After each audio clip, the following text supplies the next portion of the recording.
This is the Hagmann and Hagmann Report for today. It is January 10th, 2014. It's a Friday. My name is Doug Hagmann. With me in studio is my son, my co-host. Together, we are the Hagmann and Hagmann Report. Of course, that's Joe Hagmann. We're very proud to bring you tonight's program, folks.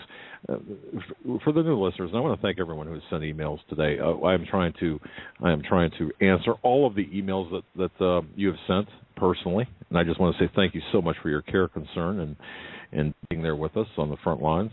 But I'd like to say that you're listening to the only show where the news is presented to you in 3D, and tonight is going to be no exception. In fact, the dimensionality is going to increase in terms of this program. Tonight we're going to look at some matters of economics. But for the people checking in with us today who are saying, hey, you know what, we just found out about your program, we're listening, to those people, we broadcast live every weeknight, Monday through Friday, 8 to 11 p.m. Eastern Time. We're on the Internet. Our home base is, of course, HomelandSecurityUS.com. We're also simulcast by the Christians United Broadcasting Network there. Tune us in at the Hagmann and HagmannReport.com. You've got to spell it all out, and the word. Use the word and, that is. And, of course, 2 N's on Hagmann. Thank you for joining us. Thank you for your belief in us. Gosh, I'll tell you, it's just the outpouring of love and support is just incredible. Before we go to tonight's program, I just want to tell you that tonight's program is sponsored by Audible.com. Folks, I've got to tell you about Audible. Audible.com is the leading provider of premium digital audio, spoken audio, and information and entertainment on the Internet. It's a consumer service that allows you to choose audio versions of your favorite books. They've got a library of over 150,000 titles. You can purchase individual books, or for real savings, you can sign up for an Audible listener program. Fantastic. I'm a customer. I love it. I urge everyone to go there and to take advantage of their service. Folks, all you have to do is go to www.audibletrial.com/CFP-radio. That's all you got to do. But that's important, though, CFP-radio.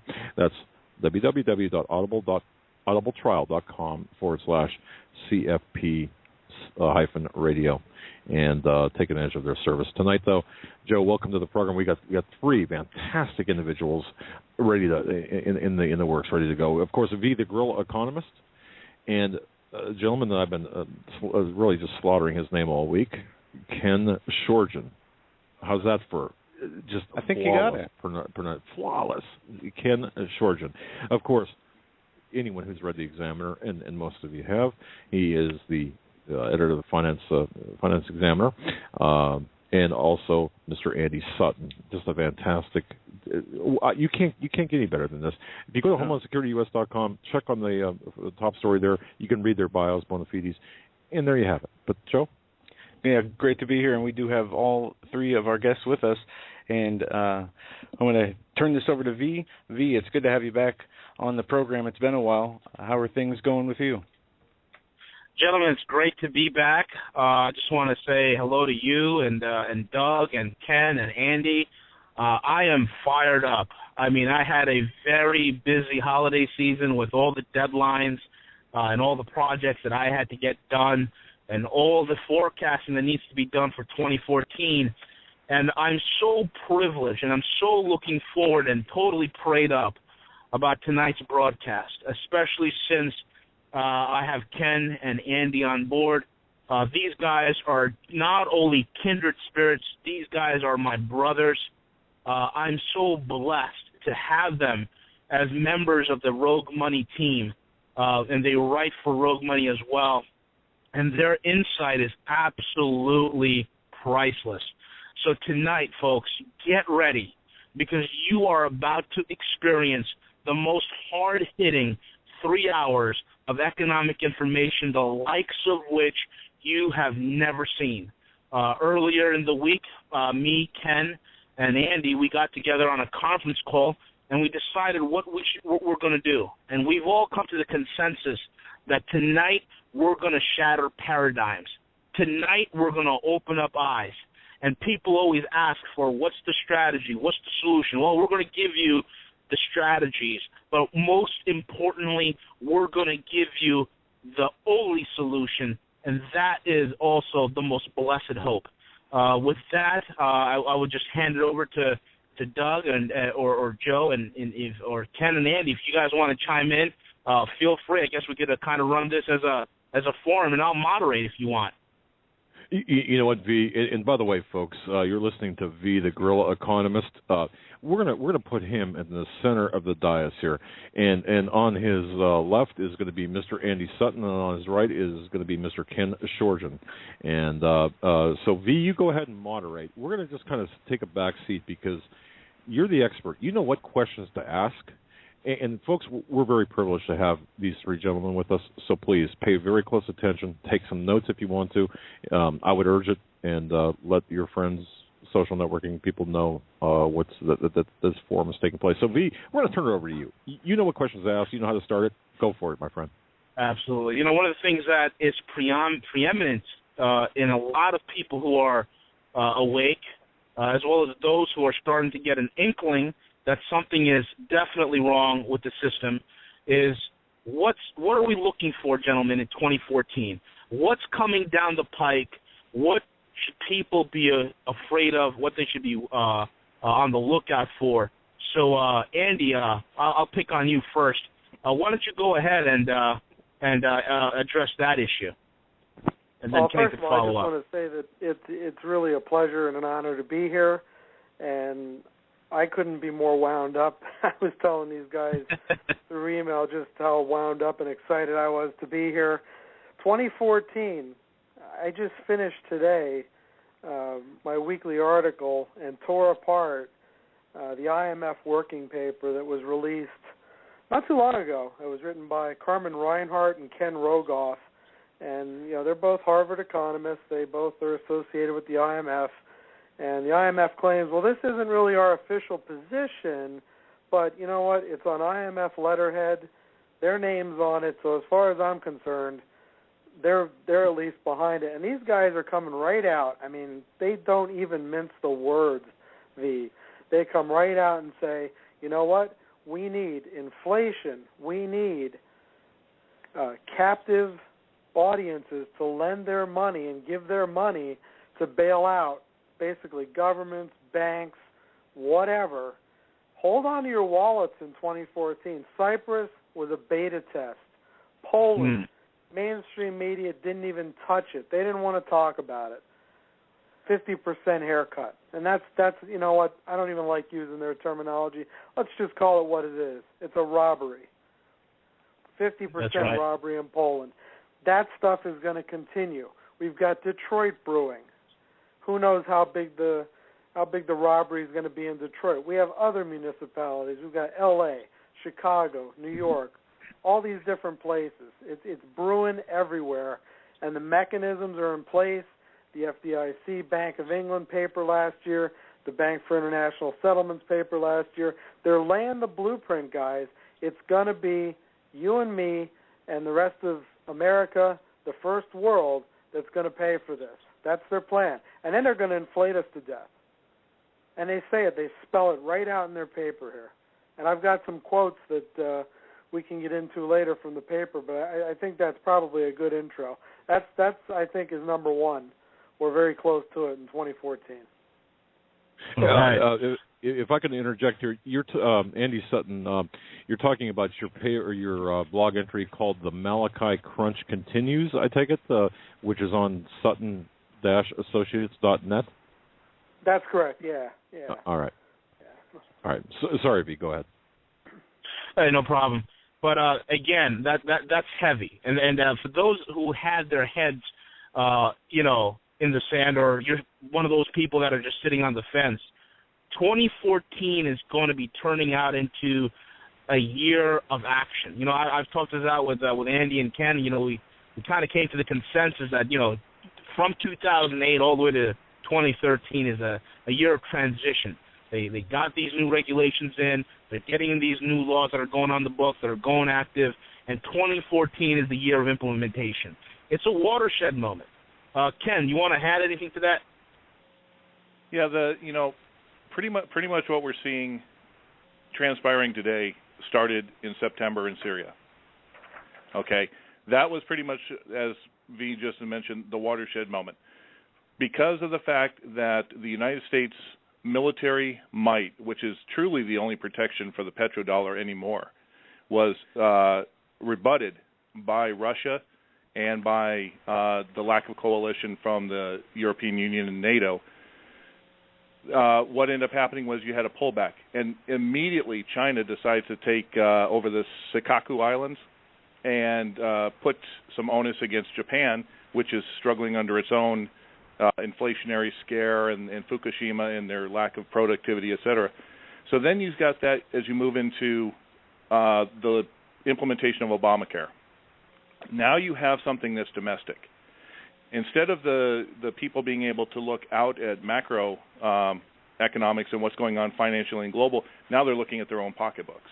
And they're seeing that their discretionary spending is gone. And they're seeing that their income going into 2014 is going to be cut by a third because they're doubling and tripling their rates on insurance. You're seeing a lot of kids that are sitting with these student loans going, I'm not going to get insurance, I don't care.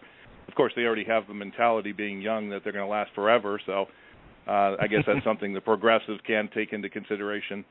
Then you go into the holiday season, okay? Or actually, yeah, the government shut down first. The government shutdown, if you remember, on the second day of the shutdown, did Boehner and Congress go to the president? No. 15 CEOs, 15 bank That's CEOs. Right. They were setting up what was going to take place going forward. Okay, they already planned when they were going to stop the shutdown. The reason that they did this too was because the 10-year Treasury was just about to hit over 3%. Right. And if you notice, coming out of the 16-day shutdown, the Treasury's back to 2.54. It's not too bad, and they welcomed in the holiday season. Well, as you got to the holiday season, there's one important aspect that I was looking at, and it was the fact that what would the consumer do? Would the consumer spend? And there was a new chart that I found that showed that if the current year's holiday shopping, what was spent, the money spent, was less than the year before, then every time over the past 30 years, the next year was a recession. Well, guess what? We just came out. We had 27% less foot traffic on Main Street in the stores. We had 1.4% drop in online sales from year before, so we automatically hit that. We've spent less than we did the year before. Then instantly, a few days later, Macy's is shutting down 5 stores and canning 2,500 people. They know the signals. Sears is gone. JCPenney's is gone. Okay, the job numbers, we could go into that, but that was just that was a disaster. Okay, so we got that going forward. So now we have all these things set for a non-recovery, a great recessionary period, and the United States losing its reputation both militarily and economically. So when we go into 2014, we've had Gerald Celente talk about April. We've had Peter Schiff talk about the collapse this year. We've had George Urey and the Webbots talk about the first quarter of that. We've got all these different people talking 2014. The important thing is there are a lot of scenarios that could happen, but more importantly, what are the indicators to look for that we know it's actually in play? That's right. And those indicators are something that's very important. Most people, we talk about the mass media and the misreporting of what's going on in terms of the real numbers. And, we talked about amongst ourselves, gentlemen, the fact that the data is so skewed. And, Andy, you mentioned something about that. If you could just elaborate on that a little bit, on how skewed the real numbers that people are reading in the newspapers, watching on the TV, listening to the mainstream media telling everybody, it's all right, the ship's not taking on any water, everything's fine, go back to your staterooms, go back to your board games and your reality TV, there's nothing to see here. Oh, absolutely. I mean, Ken just talked about the jobs report today. Every time you look at a jobs report, you're looking at basically it's a fabrication. You've got this whole idea, this is what we think happened, and then we have these fictitious businesses that may or may not have been created, and they're always adjusting that, and then later they quietly go back and they perform massive reductions, and it always ends up, and we're about due for for 2013 here, what they actually go ahead and readjust that down. So that's a sham. The unemployment, that's a joke. GDP is a joke. I'll tell you why GDP is a huge joke, because what we do is our government borrows money, a lot of money, $1 trillion, $1.5 trillion on the high side a year minimum. And then what they do is they count that as growth. You can't count that as growth. So if you start pulling these types of things out of GDP, all of a sudden you don't even have 2.5 or 2.25% growth. You're negative. So I mean that's a joke. Then you look at retail sales. That's measured in dollars. Okay, so I'll use a quick example. Say you had an economy and people bought 100 gallons of gas at $3 a gallon. So your retail sales would be $300. And then the next year, gas goes up to $4, but the people buy the same 100 gallons. Well, retail sales is now $400. All of a sudden, the media comes out and says, "Wow, retail sales are up 33.3% year over year," but the people didn't buy anything more; they just paid more. So that's a sham. All these statistics are fudged; they're manipulated. It's done for political reasons, and Rogoff and Reinhardt get right out to it. And I'm going to read a quote here from page 3 of their white paper, and they say, "It is certainly true that policymakers need to manage public expectations. I rest my case." And that's exactly what they're doing. They're managing expectations. Unbelievable. Wow. And that just goes into the whole Keynesian nonsense of a managed, centrally planned economy. Yes, and you know who the queen of that's going to be? And we talked about this yesterday, you, Ken, and I, and that's going to be Janet Yellen. She's the biggest dove with condor-sized wings when it comes to monetary policy. Well, today is interesting. Today is interesting because you had you had a drop in unemployment of 0.3%. Okay, you only had 74,000 jobs created out of an estimated 174,000. That means you had less. You had 5 times less than the average needed per month to keep up with the population, and yet the unemployment rate goes down. But what people don't see is 500,000 fell off the participation rolls. So this is an interesting thing. If you look at all the numbers that have occurred today for all the technical wonks out there, okay, we had a 10-point drop on the 10-year. We had gold go up about $20. And then we had the Fed come out and say, okay, unemployment's going down, but we're still going to go ahead and do the taper. So you're getting it's confusion. They don't know what they're doing. And as Andy just said, the progressives and the Keynesians rely on trial balloons.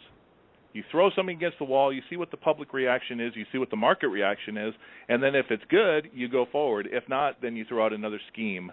Like, what was the President Obama's speech this week? Oh, yeah, promise zones. That's a NLP word for job creation? No, it's an NLP word for funneling more federal funds to Acorn.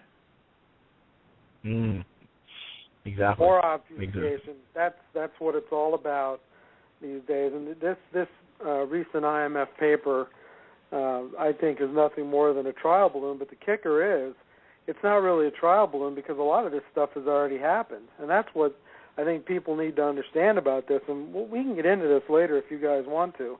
The 5 steps that they recommend to get out of, quote unquote, get out of this mess that we're in.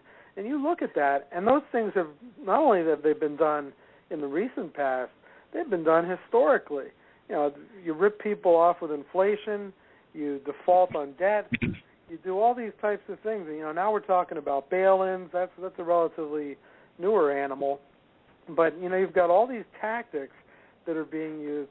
The average person's sitting out there and looking at all this, and they know, and this is why I think these holiday numbers were as tepid as they were. People have a feeling.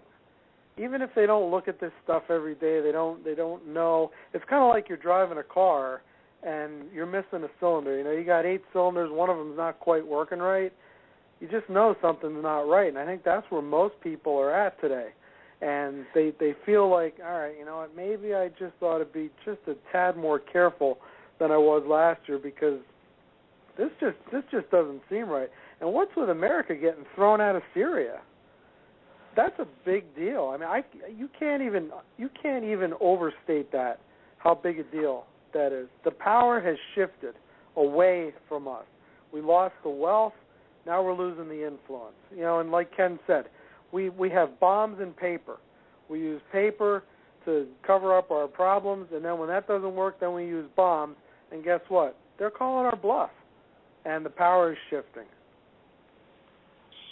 Absolutely. And I think what people need to understand on a world stage, we are become not really a toothless tiger, but the fact is we are so economically buckled, so much so to the point that the Chinese and the Russians can not only leverage our economic weaknesses against us, but they have done it in such a way they are creating massive shifts in U.S. international projections and policy.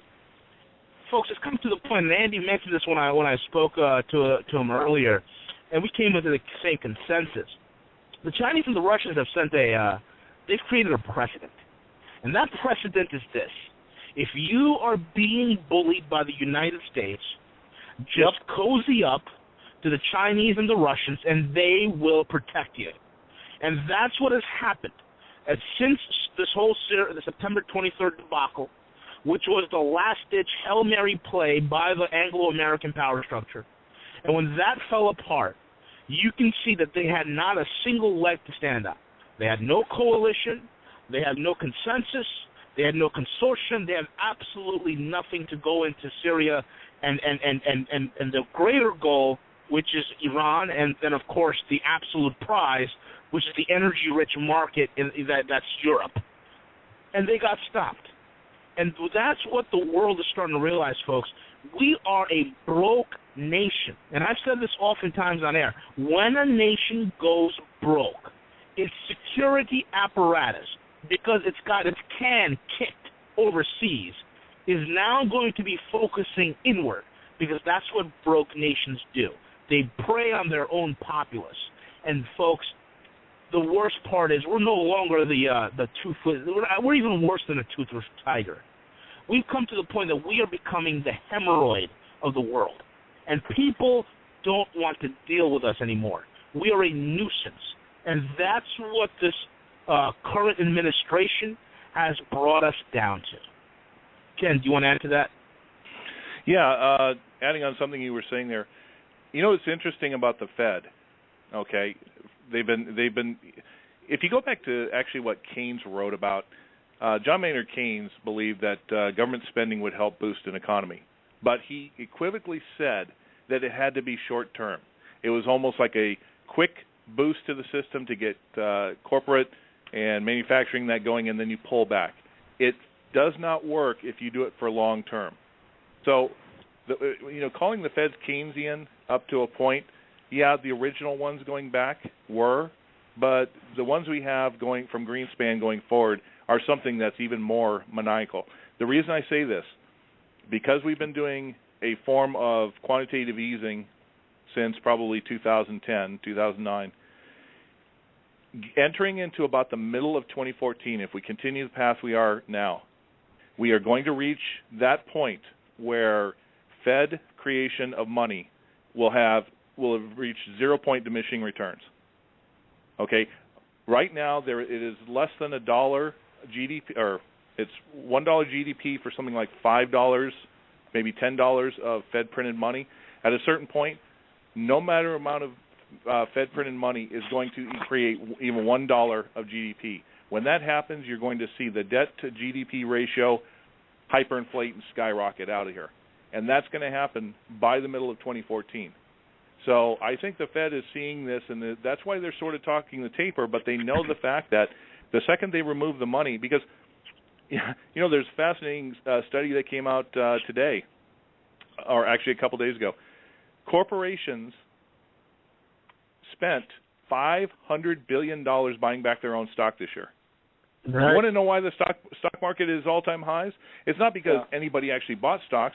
or retailers came in, it's because companies spent $500 billion, half of the $1.2 trillion QE forever this year on their own, buying back their own stock. You know, for those who have watched Carl Icahn and his antics all year, buying a big block of Apple shares and then trying to dictate to Apple that they need to buy back their stock, this is exactly why he was saying that, because everybody else is doing it. But Apple's sitting there going, we got $175 billion in cash. We don't have any debts.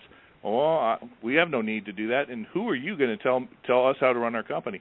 But the problem is that everybody else did. Now, if everybody else is doing that, there's an interesting dichotomy that happens, and this happened in 2007 when more stock is actually purchased by the companies to remove it from the market.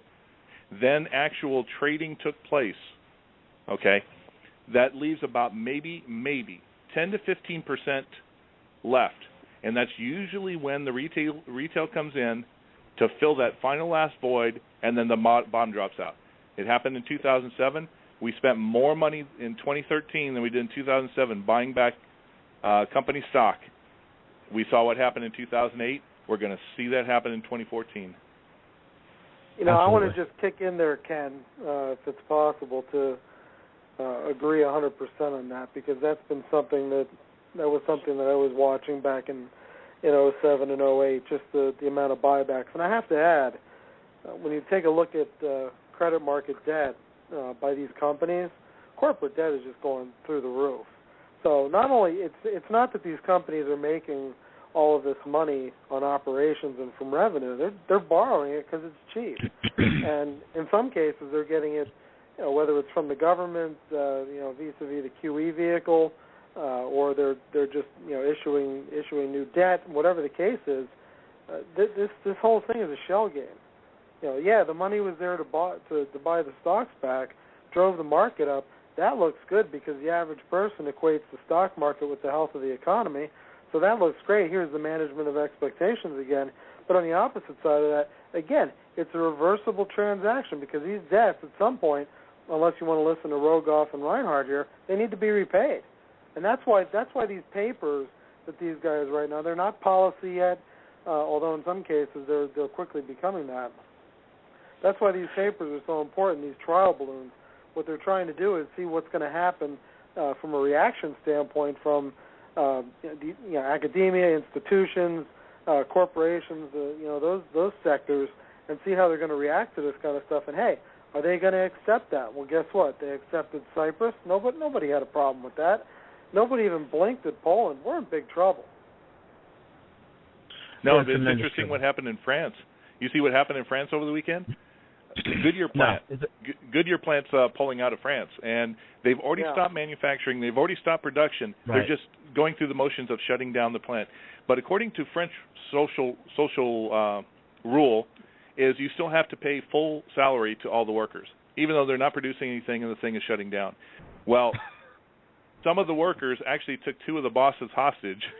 Yes, I remember that one. At gunpoint, kept them over and saying you will keep the business here and you will keep paying us. That's how bad it's gotten. And of course we know Hollande has already just gotten carte blanche for a 75% tax rate on those making and those companies giving €1 million in salary. So it's when you talk about the trial balloon, this is, I think, where the biggest we're seeing it now. We saw the Cyprus. That was accepted. That was, there wasn't that much civil unrest, even though people were ticked off. But France is going to be, okay, what happens if we tax them? Because that IMF paper, I believe, talks about that wanting to implement a 71% tax on anybody making over $1 million in every single country in the industrialized world. Yes, we're going back to the Great Depression time where, the highest rate was around 90%. So, like I said, this stuff's already been done before. They're going right back to the old playbook, and it's so far, it's working for them. Now, France ought to be interesting. If it works there, they'll move on to the next one, and the dominoes will fall. And here's the kicker: back in the Great Depression, when the effective tax rate was 85 to 90%, you had enough loopholes, enough deductions that nobody even played that rate. Now, the kicker is this. With the new types of agreements that are coming into play, especially with FATCA, especially with Dodd-Frank, especially with TPP, I'm telling you right now, all those loopholes that allowed the average individual to take down those deductions, to have all these offsets on their tax returns, those are done. Now, when they put out a law that these policy wanks are writing out saying you got to pay 75% tax on your income, guess what, folks? It's going to be 75% of what you make. And that's what it's coming down to. You want to talk about clamping down, you want to talk about putting teeth on this thing, that's exactly what they're doing. And that, I think, is the big difference. We're worse than where we were during the Great Depression. And it's going to be unbelievable going into 2014. Now, Ken, you talked about the fact that the Fed printing going to zero-sum gain, triggering hyperinflation. And I'm just going to ask Andy this. Now, we've had the luxury, okay, folks, we've had the luxury of being the world reserve currency. And we have that wonderful ability to export our inflation. Andy, what do you think is going to happen when all those dollars come back home to roost? Well, can you say $10, $12 a gallon gas, $15 loaves of bread? It's going to be bad. That's exactly what's going to happen because we talked about this on the phone yesterday. All these countries, China, Russia, and all the little allies that they're picking up, they're all cutting deals to sidestep the dollar. So that kills the demand for dollars. And you've got a printing machine, computers, they're not really a printing press per se anymore, but you've got a printing machine that just keeps cranking these things out. And the fewer and fewer people that want this, this is going to get accelerated very quickly, I have a feeling. It's going to be good, it's going to be good, it's going to be okay, yeah, kind of, and then gone. That's how I think this is going to work. Yep. Well, there's somebody in agreement with you, Andy. How about John Williams' shadow stats? Yeah. Yes. John Williams' shadow stats. He came out and said explicitly. Now, the thing about John Williams is John Williams has always sat in the background. He just does his charts. He'll do his occasional thing, but he'll speak on direct information. Now he's coming out with a prediction. He never comes out from behind the curtain. Oh, I know. He came out with this week with Greg Hunter and USA Watchdog.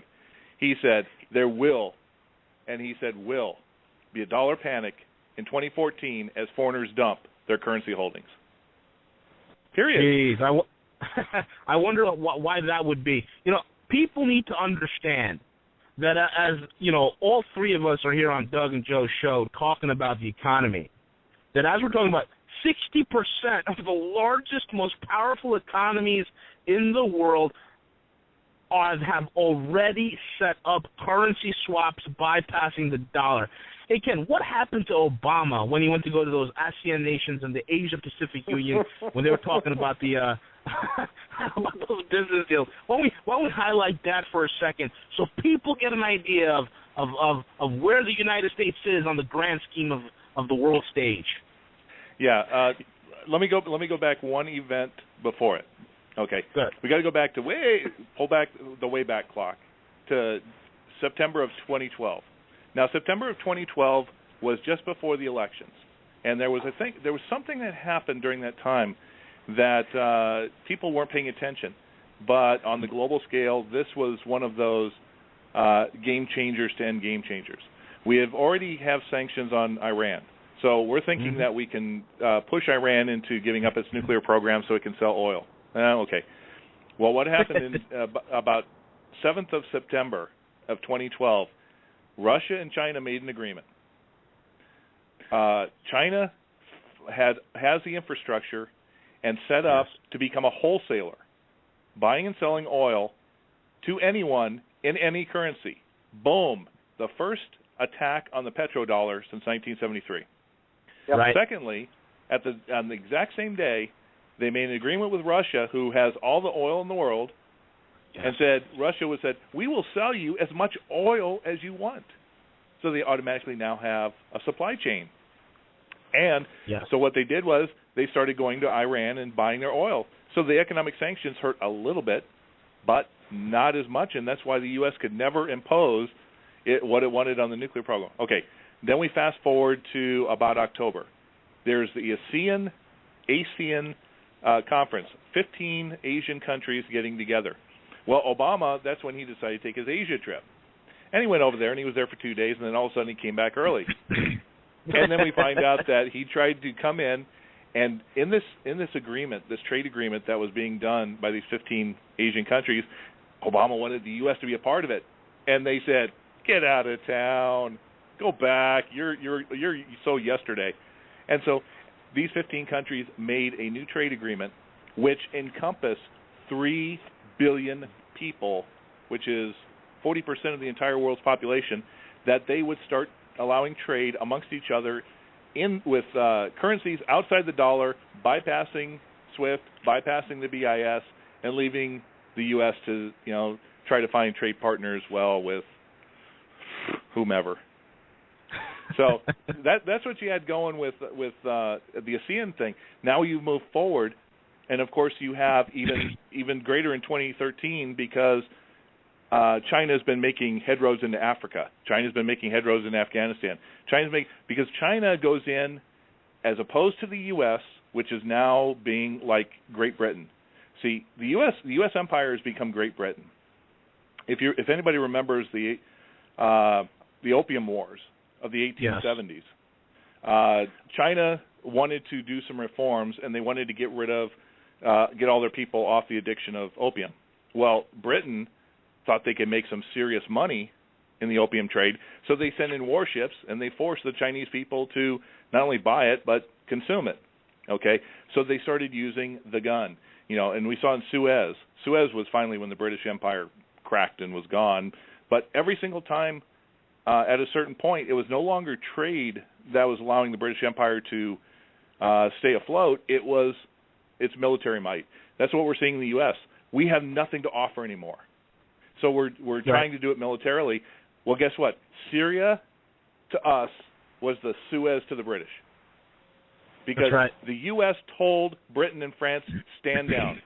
And that was the end of the British domination. And it was the start of the great American empire. Suez was that. Now we have it in Syria, and Russia says, bye-bye, you're nothing. And so Obama went into plus the fact that President Obama, I don't think, has the will or fortitude to stand toe-to-toe with anybody he can't browbeat. So China and Russia are out. It's over. So now we have this. The key thing, what you're seeing about this, what's going to happen going forward, is China has already set up the trade.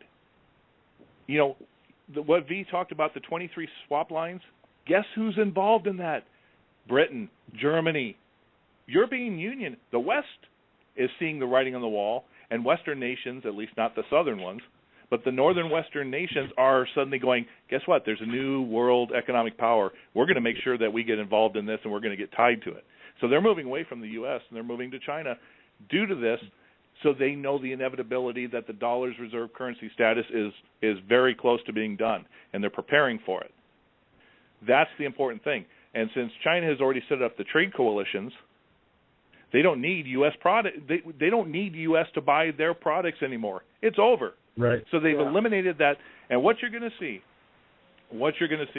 and this is what John Williams was saying, at a certain point, you're going to see the Chinese, the Japanese, everybody else, especially the Japanese, I think they're going to need capital ASAP when they start going into hyperinflation. So they're going to be the first ones to dump. I get the feeling they're going to be the first ones to dump to save whatever they have left.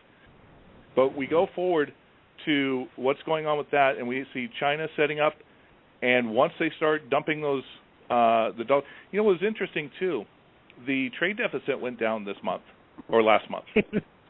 What that's saying to the Chinese is Americans aren't buying stuff. Well, if we're not buying stuff, then the Chinese don't need us anyway, and it's going to make it even quicker that they're going to cut off that supply chain, and they're going to say bye-bye and go to a new currency because they're already on top of it. Exactly. And that's what people need to understand, folks. This is not a cycle. As we're speaking to you, we're seeing a massive global realignment, okay, abroad, and then domestically we're seeing a massive paradigm shift to the worst over here.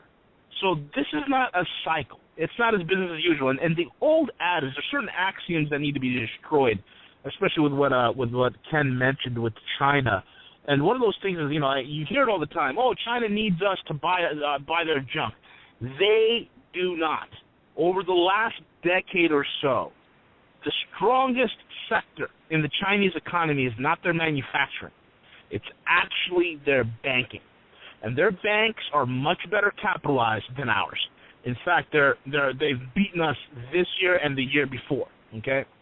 So that's one of the things that people need to understand, that this is not some minor thing. And Americans need to wake up and understand that. Andy, you want to add something to that? Yeah, and I might add that in order for our banks to be as well capitalized as they allegedly are, we have to employ all sorts of shenanigans like FASB Rule 157 and model accounting and all of these other types of things. The interesting point, adding on to what Ken said, when this whole thing reaches that critical mass, and I do really agree with John Williams on this. This is going to be one of those things, and I'll say it again because I think it's really important. People are not going to see this coming. It's going to be sort of okay. We're just kind of muddling along, and that's really what we've been doing for the last 5 years, is just muddling along, getting a little worse, but tolerable. And all of a sudden, when the math hits the right point in time, and those curves go parabolic, and all that inflation that we've exported comes back home and the chickens roost, we're going to be in deep trouble. And now, what are we going to offer to get goods when everybody else is trading in non-dollar currencies? We have worthless green tickets and bombs. Are we going to try and go to war with the whole world so that Walmart can have stuff on their shelves? That's not going to work. What are we going to do to get stuff? Our manufacturing infrastructure, yeah, we have some things, but for the most part, can we self-sustain? Not a chance.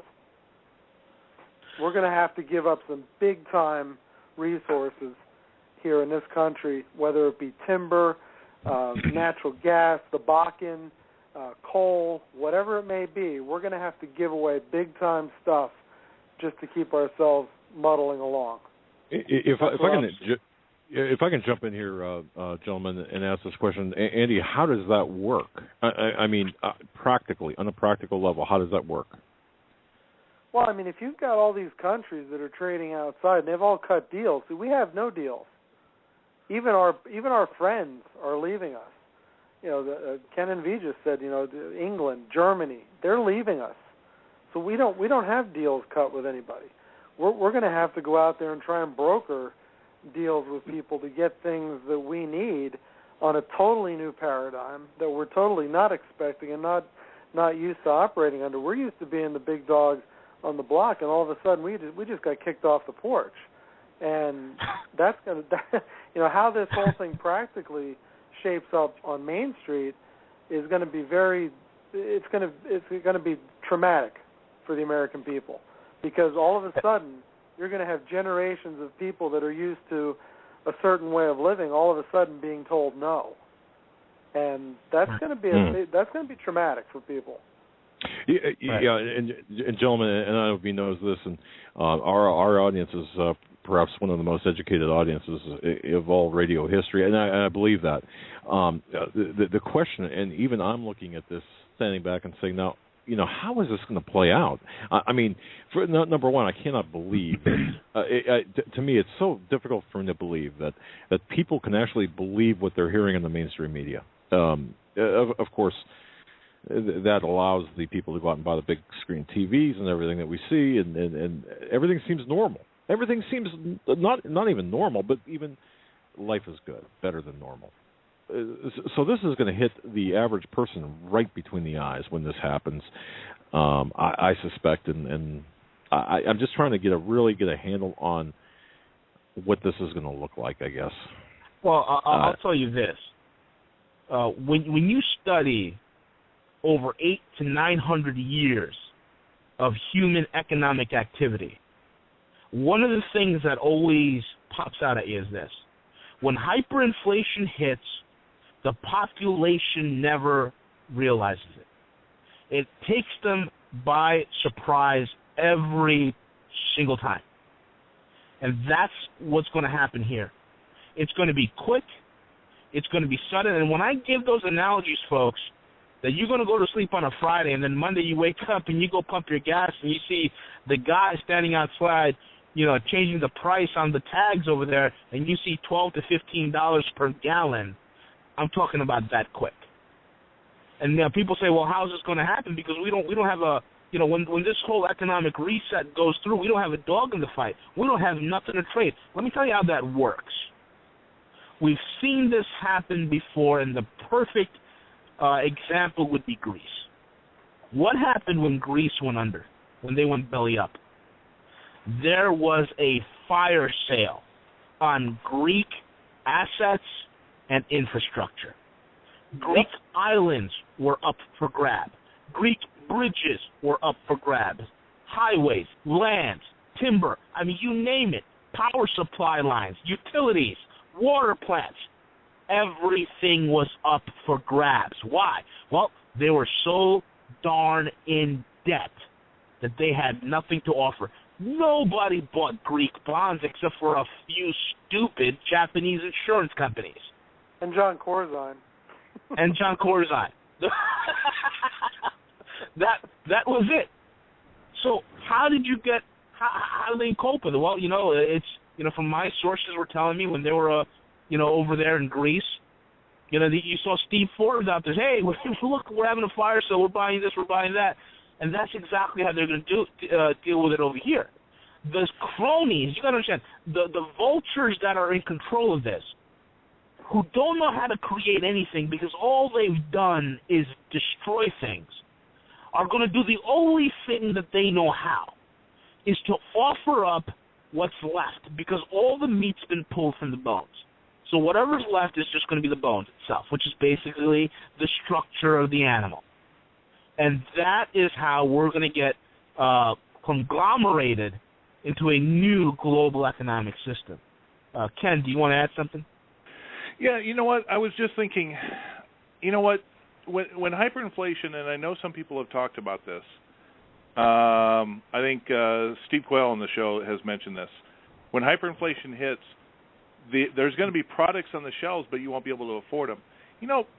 The more I think about it, I think because of the global supply chain we have, as opposed to Weimar Germany back in the day in Zimbabwe, I think it's going to be just the opposite. I think hyperinflation will kick in when the Chinese and whoever supplies Walmart and such stops. They no longer accept dollars and no longer accept any type of asset. Boom. They stop shipping stuff. Nothing comes in. So the shelves are empty, and people are going to have a ton of money, and whatever is left is then going to be priced so high. That's where you're going to get price hyperinflation more than you get monetary at first. I don't know. What do you guys think? Go ahead, Andy. You want to answer that? Then I'll you know what? That's a very good point, because the two are totally different animals. Monetary hyperinflation and price hyperinflation. I agree with that.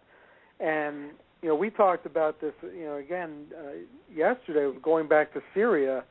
What exactly did Putin say to our people? I mean, he took them out behind the woodshed and beat them like a rented mule, literally. What was the hammer that he held over their heads? And V and I were talking, and Ken, we were all talking about this. What was the hammer? And we thought, well, maybe it's this whole, the whole thing with interest rates, the bond market, that whole thing. That seems like a good hammer. You know what another possible hammer is too? This idea of, hey, you know what? We don't need you anymore.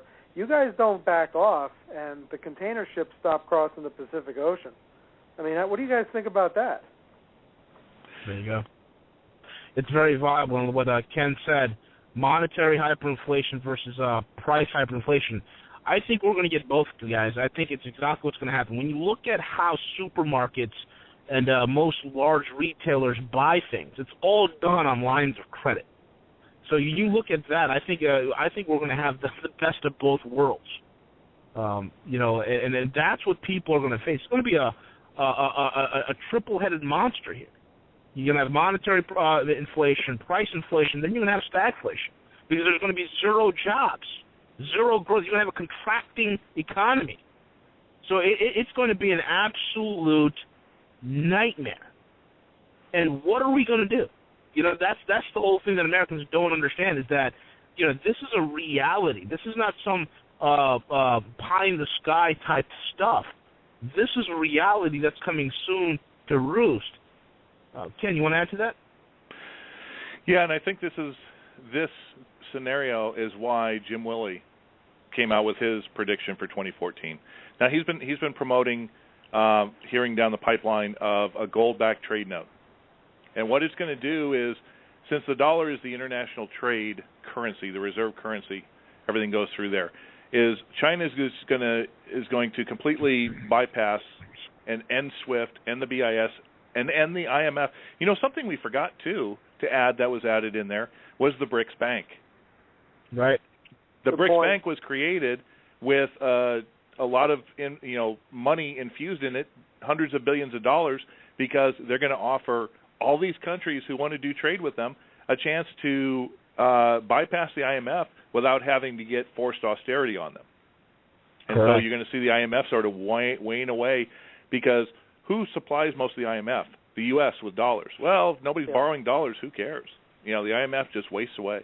But that being said, Jim Willie is talking about 2014 is going to be the year of the currency reset and the gold-backed trade note. And what this really entails is that China is going to come out and they're going to start offering a gold-backed international note. This is going to be the currency of international trade. It's going to be outside, between, say, Venezuela and China, or between Russia and Germany, et cetera, et cetera. All currencies are pretty much, especially fiat currencies, are going to suddenly become internal and domestic only. Your dollar is not going to be worth anything. You go to Italy, and the Italian lira goes to Turkey, and it's going to be worth nothing. It's all going to be the international gold trade note. It's going to be gold-backed. So that's where the U.S. is going to really fall from a first world country to a second world country, because obviously we had no gold. The only thing we have is the oil in the Bakken region, and we are probably going to be able to use that asset to at least have some reserve to be able to get gold or these trade notes to trade at all.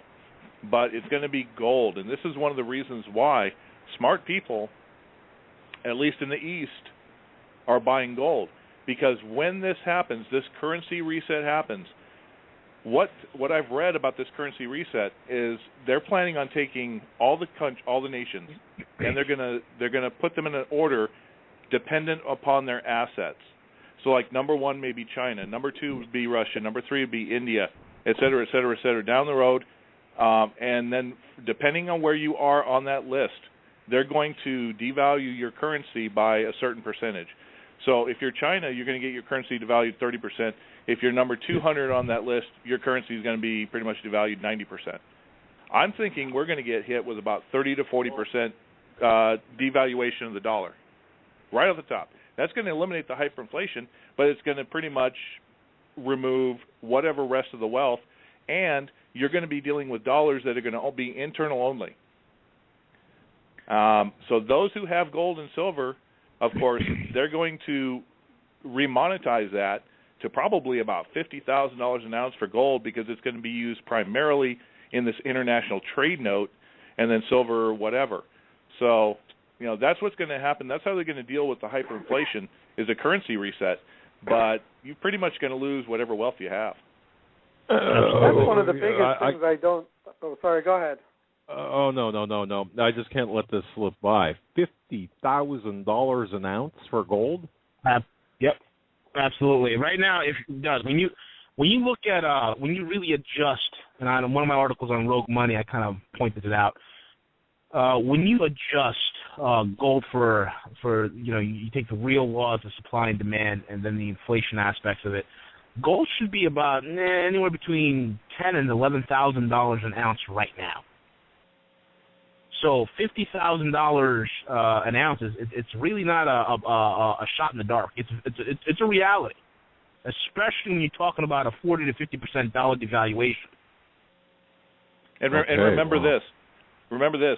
Jim Sinclair is the one who's saying it's $50,000, and Jim Sinclair just got invited to help run, I think, the Hong Kong or the Shanghai futures market for their metals. So the thing is we the West and we the U.S. are not going to be monetizing the value of gold and silver. The Far East is. So we don't know exactly what their agenda and what their beliefs are. Okay, so we've been thinking about what we here in the West might monetize at $3,000 next year, maybe $7,000, $8,000. No, they have the gold. Them that has the gold makes the rules, and that's why China is probably going to make it that high, because you know what? When you do trade, you're doing trade in billions of dollars. Okay, a country like Peru doesn't have that much gold, so they have to have what little value assets they have. They have to have enough of something so that they can be able to afford to import billions of dollars worth of goods back and forth. Okay, so that's why you've got, in my opinion, you've got to monetize gold to that level, because it's got to be able to be a tradable currency, the trade note, in just about every country, including the poorest. But if I can ask this one more question here, but the average guy, let's say I'm fortunate enough to have, I don't know, maybe a half a dozen 10-ounce coins, or even somebody who has maybe 2 or 3 1-ounce coins in their home safe, for example. That price is meaningless to them, though, right? Because there's no practical. I don't even know how to even ask the question. After hearing 50,000 an ounce, I mean, does that mean that if I had 3 gold coins in my home safe, I'd be holding on the equivalent of $150,000 in today's dollars? Well, take into consideration what maybe a percentage lopped off that if we have a currency reset and our currency is devalued. So say if today it's worth $5,000 and the currency is lopped off 40%. Okay, so then you could probably buy, I don't know, 25,000, no, maybe about 20,000 US dollars of the new currency. This is why gold and silver gold has always been wealth protection, because it still crosses over no matter what currency is in play. And if there's a new currency, internal domestic, and there's a new devaluation, gold and silver stands on the outside. It always stands on the outside. Its price is only related to the price of whatever currency it's valued at. So here in China, in the international trade note, it may be $50,000, but here the U.S. dollar, the new U.S. dollar, if that's what it's called, might be $20,000 to $25,000.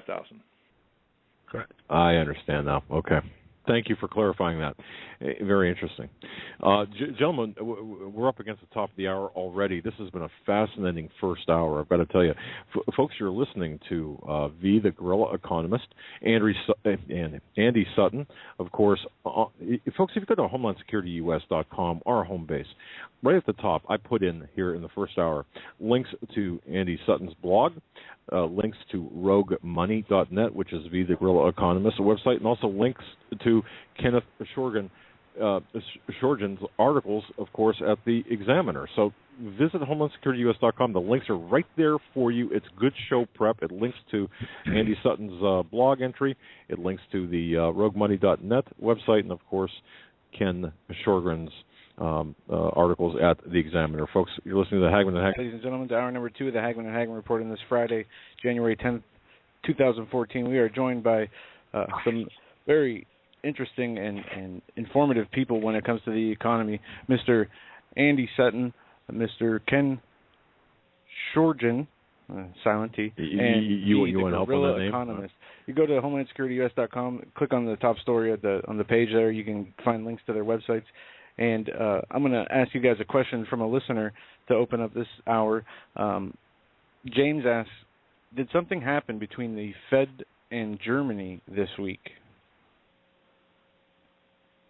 Has anybody heard any talk? I don't know if this is referring to gold or okay. Yeah, the that's the issue where the Germans, if I remember correctly, and Ken, you probably remember this better than I do.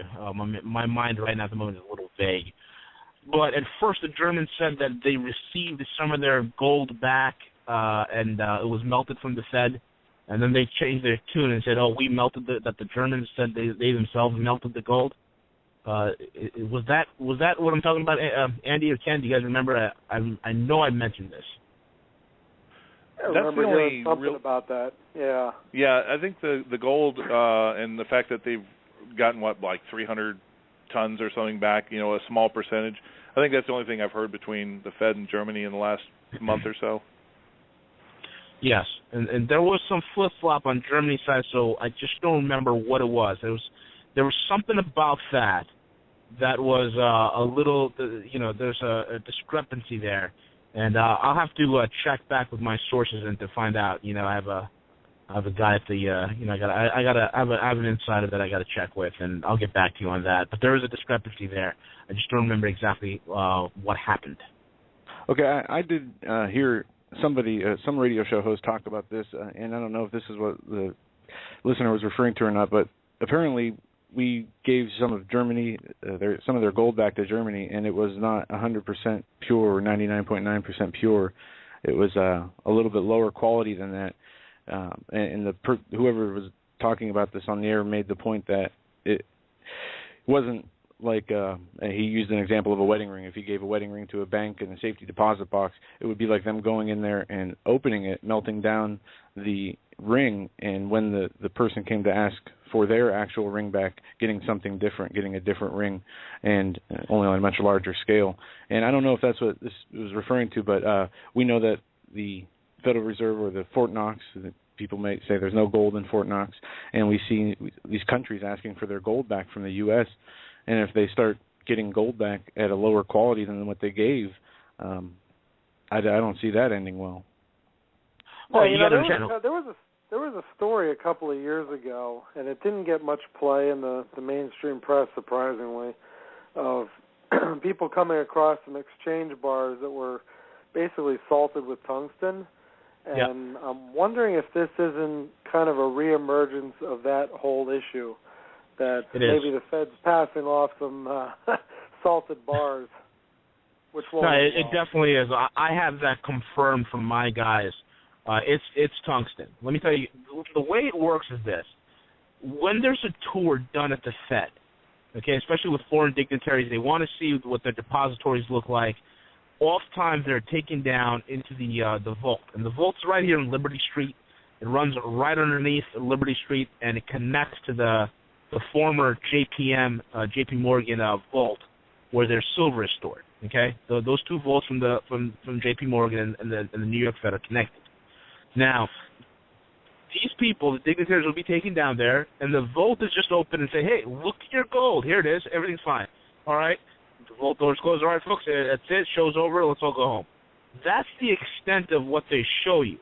No one takes the bars. No one looks at the serial numbers. And also, here's another crazy thing. When this occurs with countries as well, where take, for instance, when India required this past year some gold back from the Bank of England. And all of a sudden, the India report, we got about 100 metric tons or 200 metric tons of gold back from the Bank of England. The reality was no gold left the Bank of England vault. It was just a change in a book, in a ledger in a book. They just wrote it down in a book. We received it. There you go. That's how it is. This is the type of chicanery that goes on in the finance world. So in terms of the Fed, those gold bars that they're showing these dignitaries, my sources have said those are tungsten bars. Those are gold-dipped tungsten bars. We don't have any gold. Okay? Now, folks, it's not coincidence that the same 20-some-odd countries that are lining up asking for their gold back from the United States happen to be also the same 20-some-odd countries that are setting up currency swaps. Exactly. So there you go.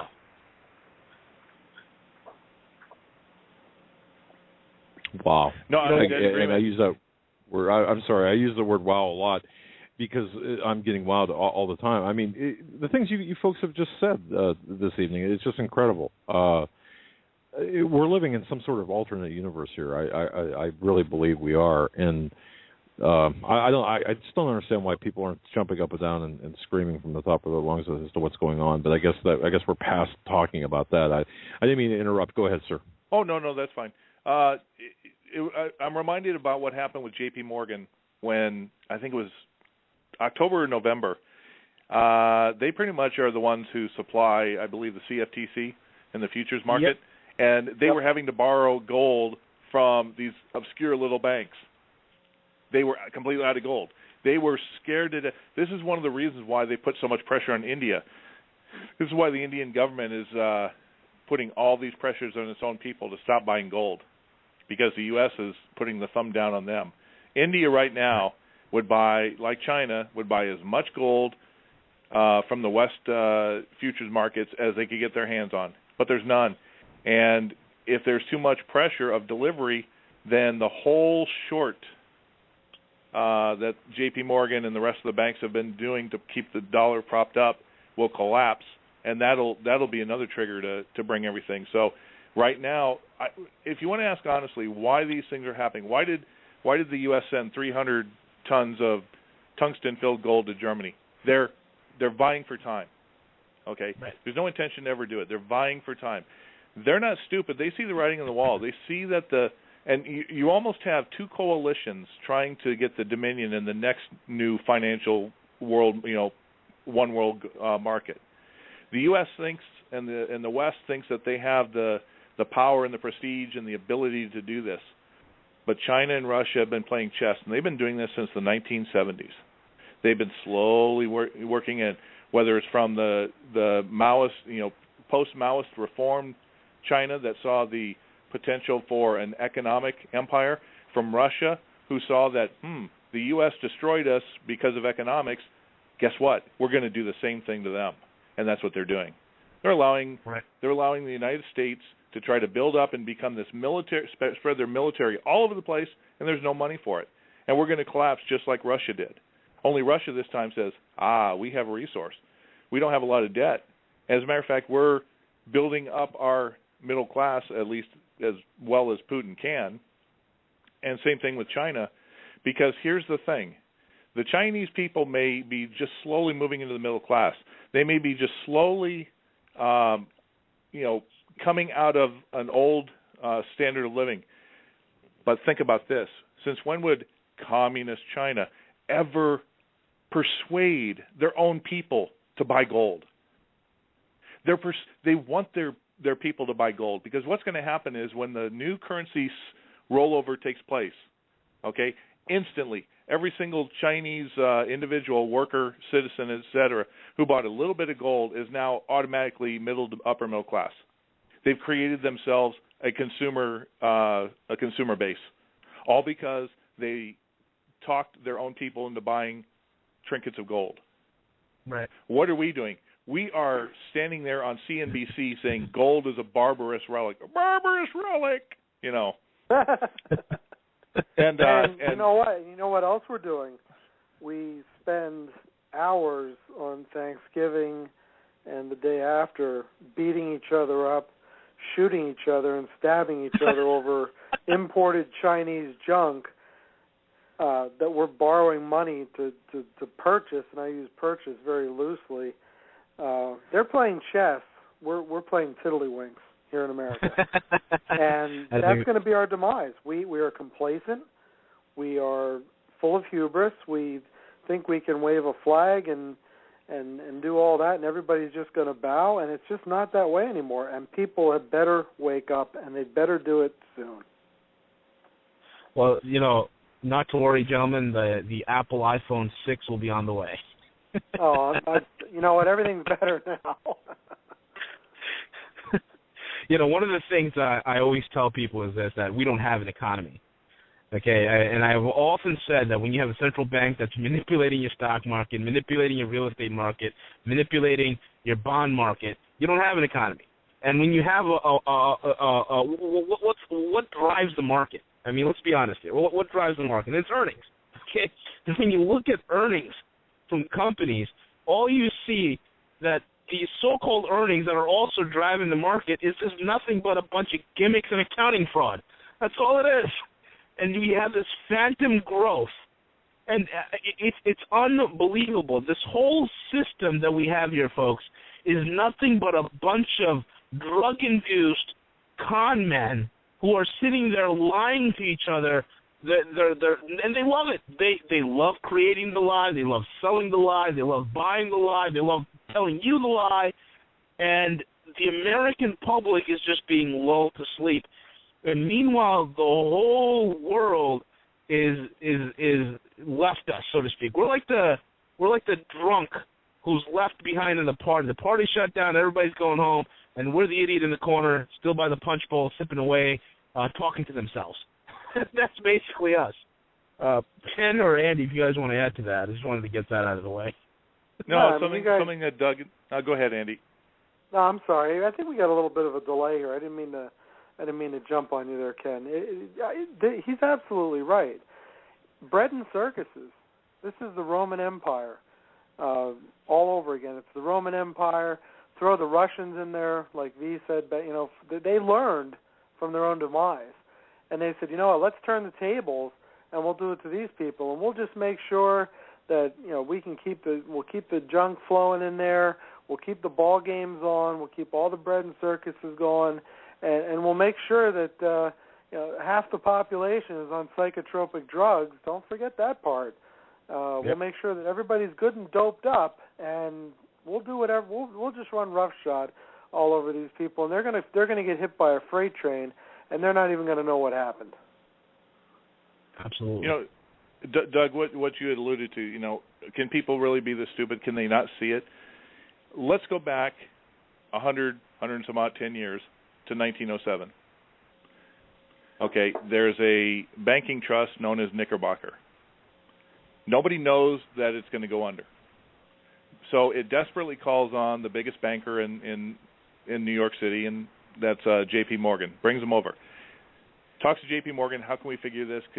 Where can I get financing? J.P. Morgan, instead of finding a way to help them, J.P. Morgan decided to use this to drop rumors that Knickerbocker was going to go under, instantly causing a bank run. And the bank run was so bad and the fear was so bad, all because of a rumor, that the people who for nearly 200 years had fought against a central bank were at that time willing to accept the creation of a central bank. All because of one rumor. All because of the fear and panic of a bank holiday and that. Okay, yeah, so you asked today. J.P. Morgan took a page right out of Rothschild's playbook with that whole rumor. Absolutely. Well, J.P. Morgan's father was an agent of Rothschild who came over to the States. But that being aside, you were asking about. Let's go to 2008. Okay, I'm watching CNBC, and I see the CEO of Bear Stearns is on there. He says we are well capitalized. We've got $26 billion. Okay, and then that very night, this guy calls into Jim Cramer, says, "You know what? I'm wondering, should I sell Bear Stearns?" No, don't sell Bear Stearns. That was a Wednesday. By Saturday, Bear Stearns was gone. By Monday, the bailouts were created. Okay, it happened that quick. That same thing in 1907, same thing in 2008. This is how quick it's going to be.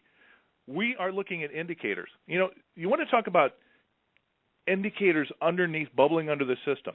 Okay, a few years ago, there was a rise in the potential of a different type of trading currency. The Liberty dollar, the no Fed, yep. And of course, it got it was getting rising in popularity, especially with the Ron Paul revolution going on. Here's a way to get rid of outside of the central bank fiat currency thing. Of course, the Fed slammed it. You know why the Fed slammed it? Because it was an internal currency. You will not succeed trying to create an internal currency inside the U.S. Okay, the apparatus, the state apparatus will destroy it. Now, what do they have? Out of nowhere, bubbling. Somebody creates a digital currency that has no sovereign control and has the potential for no inflation.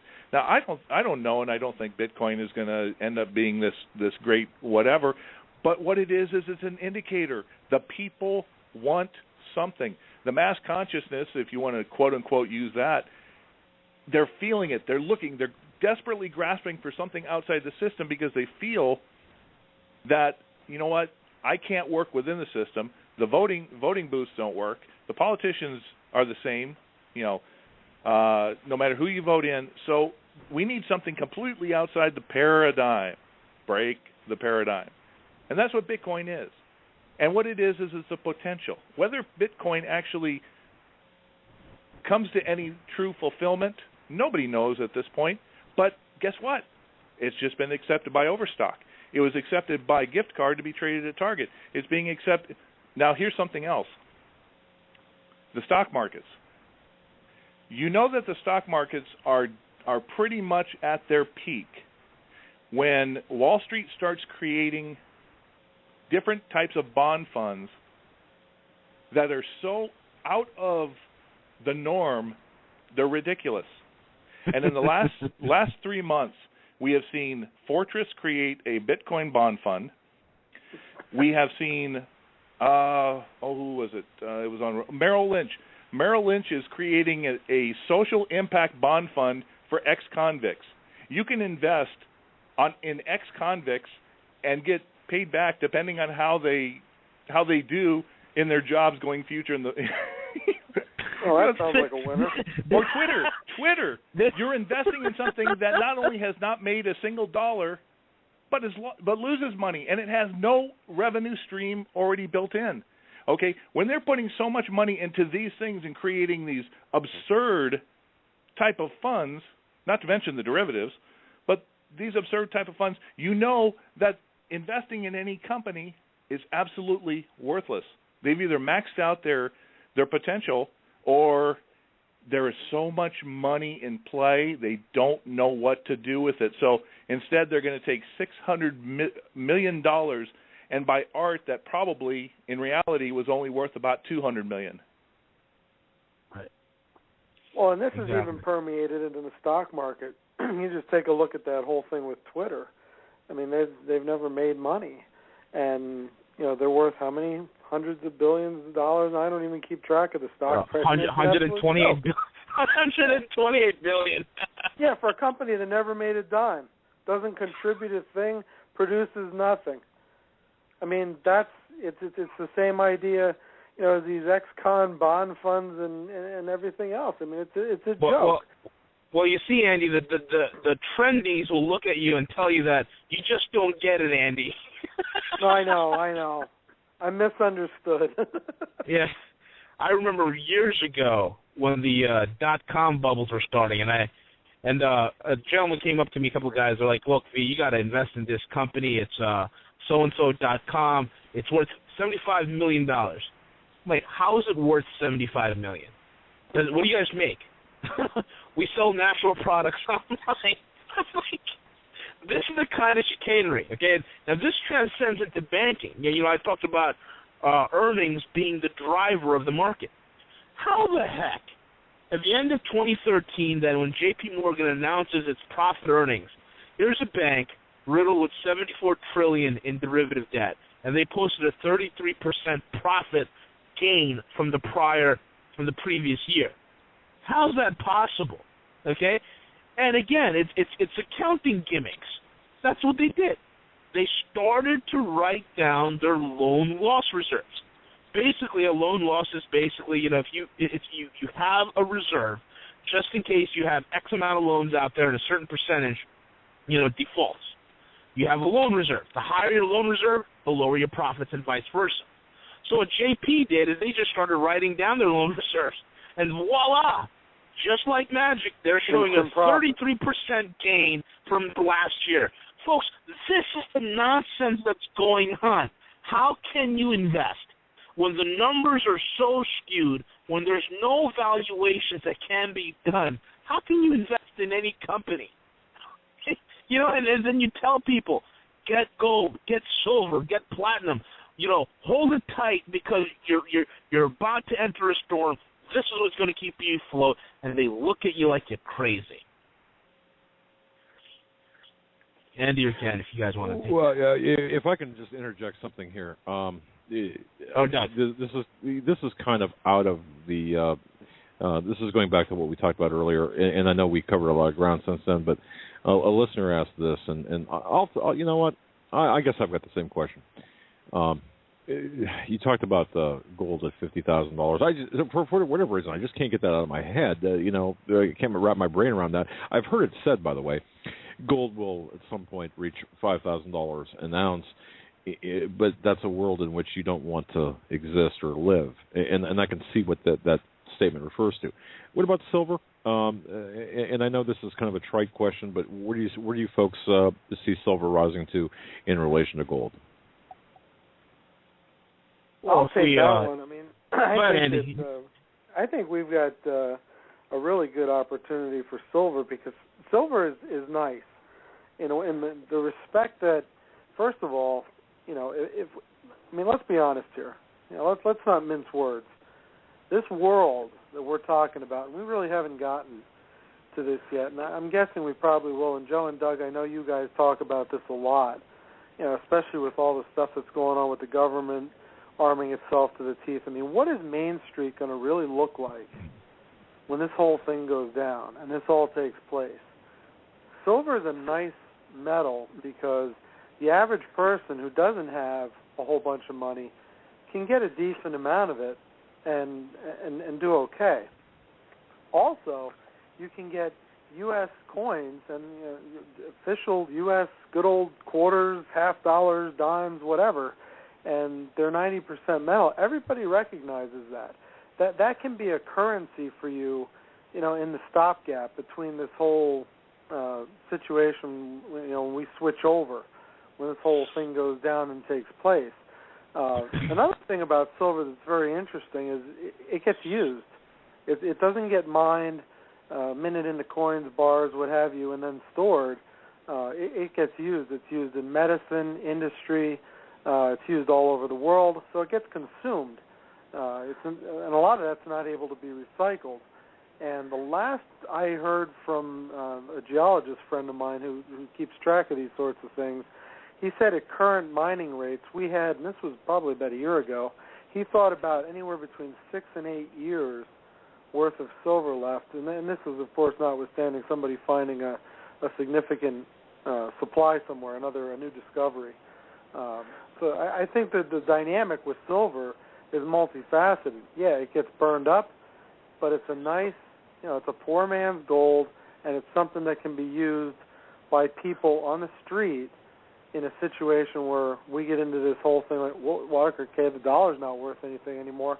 What are we going to trade? We need something that has intrinsic value, and that's going to be something that can kind of stand in there and function that way. That's how I'm seeing it. And that makes sense to me. And I hate to keep dwelling on this because I know this is pretty short-sighted, but I'll ask this anyway. Gold or silver rounds versus the silver eagles. Difference? No? Yes? Doesn't matter? Andy, I'll ask you first. I would say in that kind of an environment probably doesn't matter too much. Right now, you might run into somebody saying, well, I've never heard of, XYZ minting and so forth. I want something that's recognizable. I want a Philharmonic. I want a Maple Leaf. I want an Eagle. That kind of environment, not necessarily sure that matters quite as much, but, I generally try to tell people, if you're going to buy these coins, buy the ones that are recognizable. Buy if you're going to buy gold, buy Krugerrands or Eagles, Maple Leafs, these types of things. British sovereigns. Try to stay with things that people are going to be more likely to recognize. Usually the rounds are a buck or so less per coin. That's, to me, it's worth the extra buck. That's kind of where I come at it from. All right, Ken, any thoughts on that or? Yeah, it's all perception. It's all perception. I saw this on TV once. I can't remember what show, but there was a guy during it may have been RT was doing it a little extra. They had a guy out on the street for an hour. He had a $50 Krugerrand, or a $50 gold, silver eagle. I guess it's not $50. Yeah, that was Mark Dice. Yep. Gold eagle, and he tried to get people to pay him $50 for it. Now the thing was worth at the time $1,500, but nobody would buy it. They didn't know what gold was. They didn't know what the cost was. They had no concept. Even though it said $50 on it in denomination, they didn't want anything to do with it. That's going to be the problem. Okay, silver rounds, my guess is this. Any of the high-end businesses that still are functional, you know, when things start really hitting the fan and anybody comes out of the dust, any of those businesses that are going to be functional, they're going to know about gold and silver. They're going to recognize it, or they're going to have a means to be able to determine if something is silver or not. Because most of them, you know, in the 1930s Germany, in the Weimar, guess what? The people knew gold. The people knew silver. Yeah. Okay? They knew it and recognized it because they had to, even though they had used fiat currency for 20 years. Okay? But they recognized and remembered it, and they quickly saw the value in it. That's what's going to happen to businesses. You're going to walk in there and say, okay, you may have a digital credit card so they can't see the cash, or they're going to see cash, but if they see the silver and gold. And this is something else to remember, Doug, you know, trying to grasp around the price that I threw out there and Sinclair threw out there. Okay, the world's going to be in a completely different paradigm. You're thinking $50,000 in today's world. Okay? When that is valued at a comparison to today, the world's going to be completely different. You're going to have a different perspective and see things differently. The whole monetary system is going to be different. It's going to be as different as when 1933, when people used to use a gold coin and silver coins in regular shopping, to having it all confiscated. Now you've got bills, and then, you know, learning the paradigm of just dealing with Federal Reserve notes starting in 71, et cetera, et cetera. This is going to be a shift. This is going to be a shift. At the very beginning, people are going to be confused. They're going to be angry. They're going to be whatever. But then they'll get digested into it, because that's what humanity does. Okay, and I get that. When I say $50,000 now, in relation, it may only be $2,000 in a new devalued currency, but your spending power would be the equivalent of $50,000 today. Got it. And folks, please get that. I know if I have a hard time understanding that, but perhaps others do as well. V, I'm going to ask you this. Confiscation. By the way, that question I asked about the price of gold and silver, that perhaps, anytime we have a show like this, that is the number one question that we get by email. But V, what about gold and silver confiscation like under Roosevelt? Impossible? Expected? No? What do you think? I mean, anything is possible. That's number one. Number two, we got to understand a couple of things. I also want to touch really quickly on the whole silver issue and metals issue in a collapsed environment. One thing is this. You know, luckily we do have historical examples. Okay, number one was during World War II, when you had Jewish refugees that were fleeing Germany. One of the things they've had were their silver menorahs, their silver dreidels, their religious plates and things of that sort that were all 100% silver. They were able to pawn that at the border crossings that allowed them to escape Germany, and pay their way through. There's always in a collapsed environment a way. There will always be individuals and businesses that have a way to determine whether you have real silver or real gold or you don't, okay? And at the end of the day, in a collapsed environment, it's all about melt value. And we've also seen this in Argentina. When Argentina went down, they've had, of course, a handful of foreign currencies, but also people that were able to leave were able to, pay their way through gold and silver and those types of means. Now, that being said, onward to confiscation of precious metals.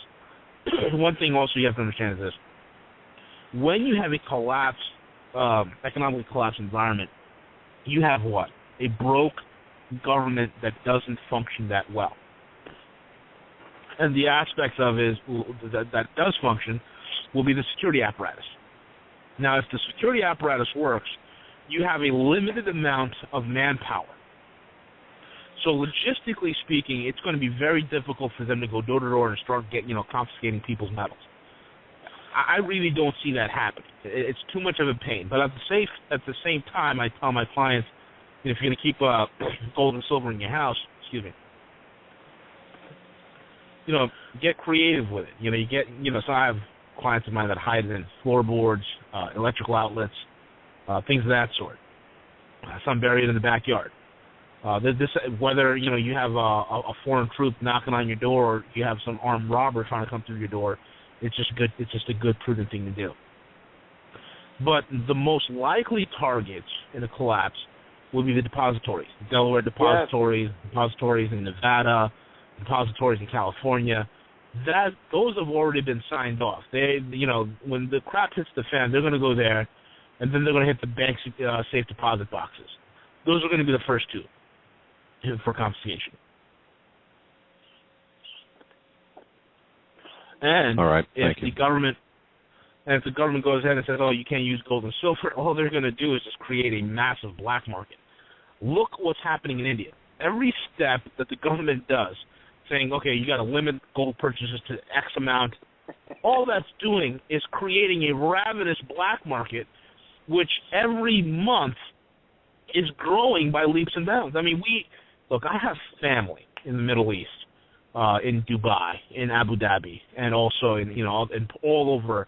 I got a family pretty much every continent and every country in the world, and I hear about the Indians that get on the planes and they literally have a couple ounces of gold bars and coins in their pockets as they travel, because they are part of the whole black market. They're bringing it into the country because there's a ravenous appetite. In the East, they understand the value of hard assets. They understand the value of land.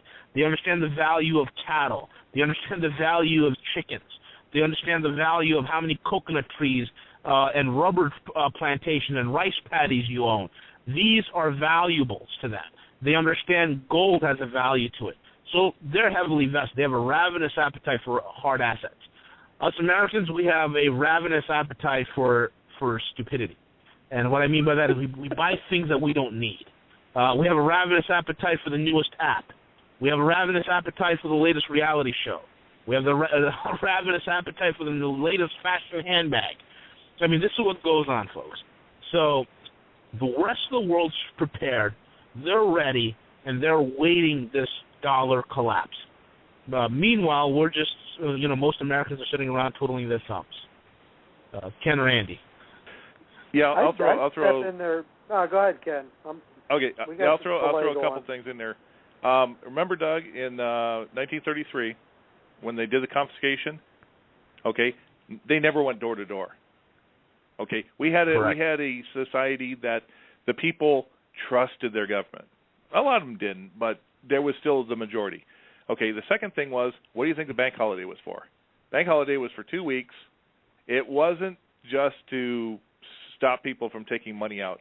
It was to give them time to go through all the safety deposit boxes and take what they wanted. That's what it was. Okay, that's what, when you see a bank holiday coming through, frankly, when it comes to, since almost everything is digital, if a bank run was going on, the Fed, if it wanted to, could quickly provide funds electronically to any bank out there that's part of the FDIC system. So that's a misnomer as well, because the Fed's got, enough money, especially since the majority of banks that have borrowed from the discount window have actually put the money back on deposit in the Fed. So that being said, but here's another aspect of it.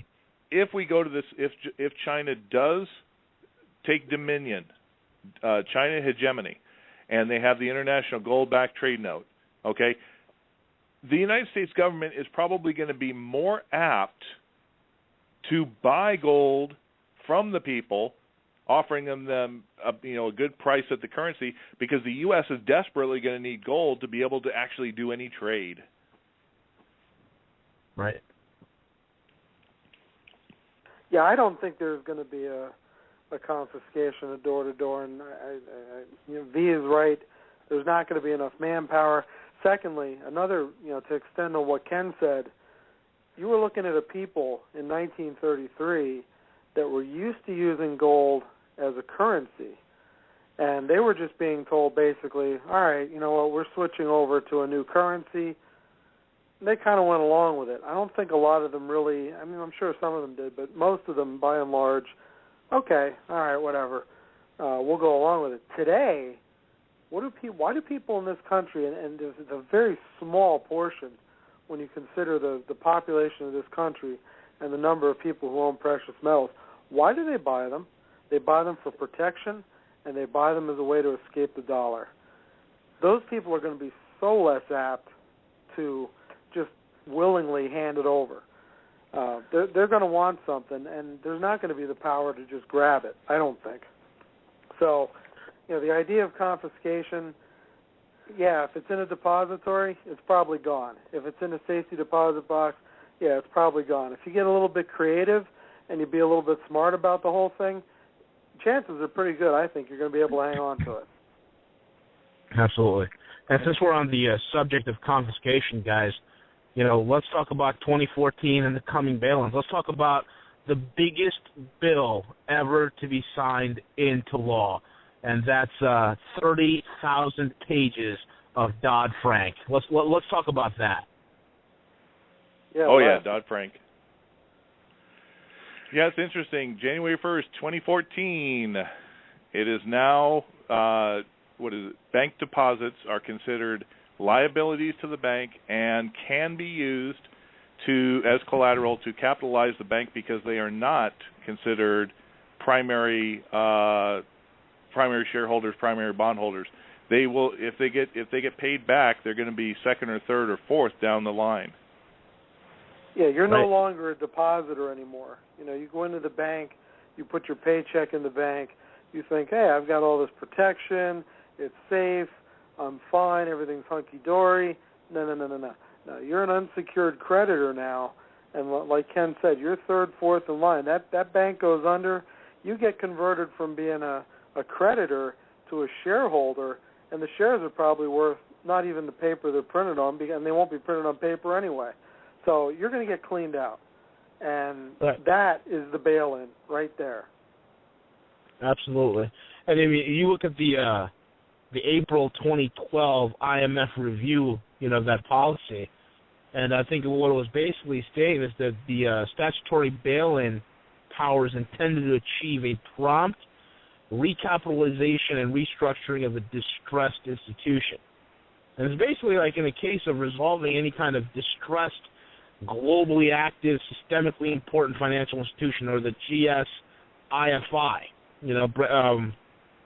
and that's what people need to understand. It's already written into law. The FDIC, the Bank of England, the IMF, they're all on board with it. It's going to be unbelievable. I mean, you look at just the six biggest banks in the United States. I mean, they spent over $30 billion to lobby Congress to pass this law. They had close to 5,000 lobbyists chasing every single congressman. That's like, 3.5 lobbyists to every congressman? I mean, it's insane, folks, just so they can get this thing passed. This is not any sort of a haircut. This is a decapitation, a financial decapitation. And like what Andy said, you're just a creditor. You become a shareholder, and you're a shareholder. You're not going to get that money right away. You're going to sit there for years until they dictate what the capitalization is, until they dictate what the price of that stock would be, and then eventually you'll get a couple of pennies on the dollar. That's it. It's unbelievable. Yeah, this isn't they're not sending a barber. They're sending the guillotine.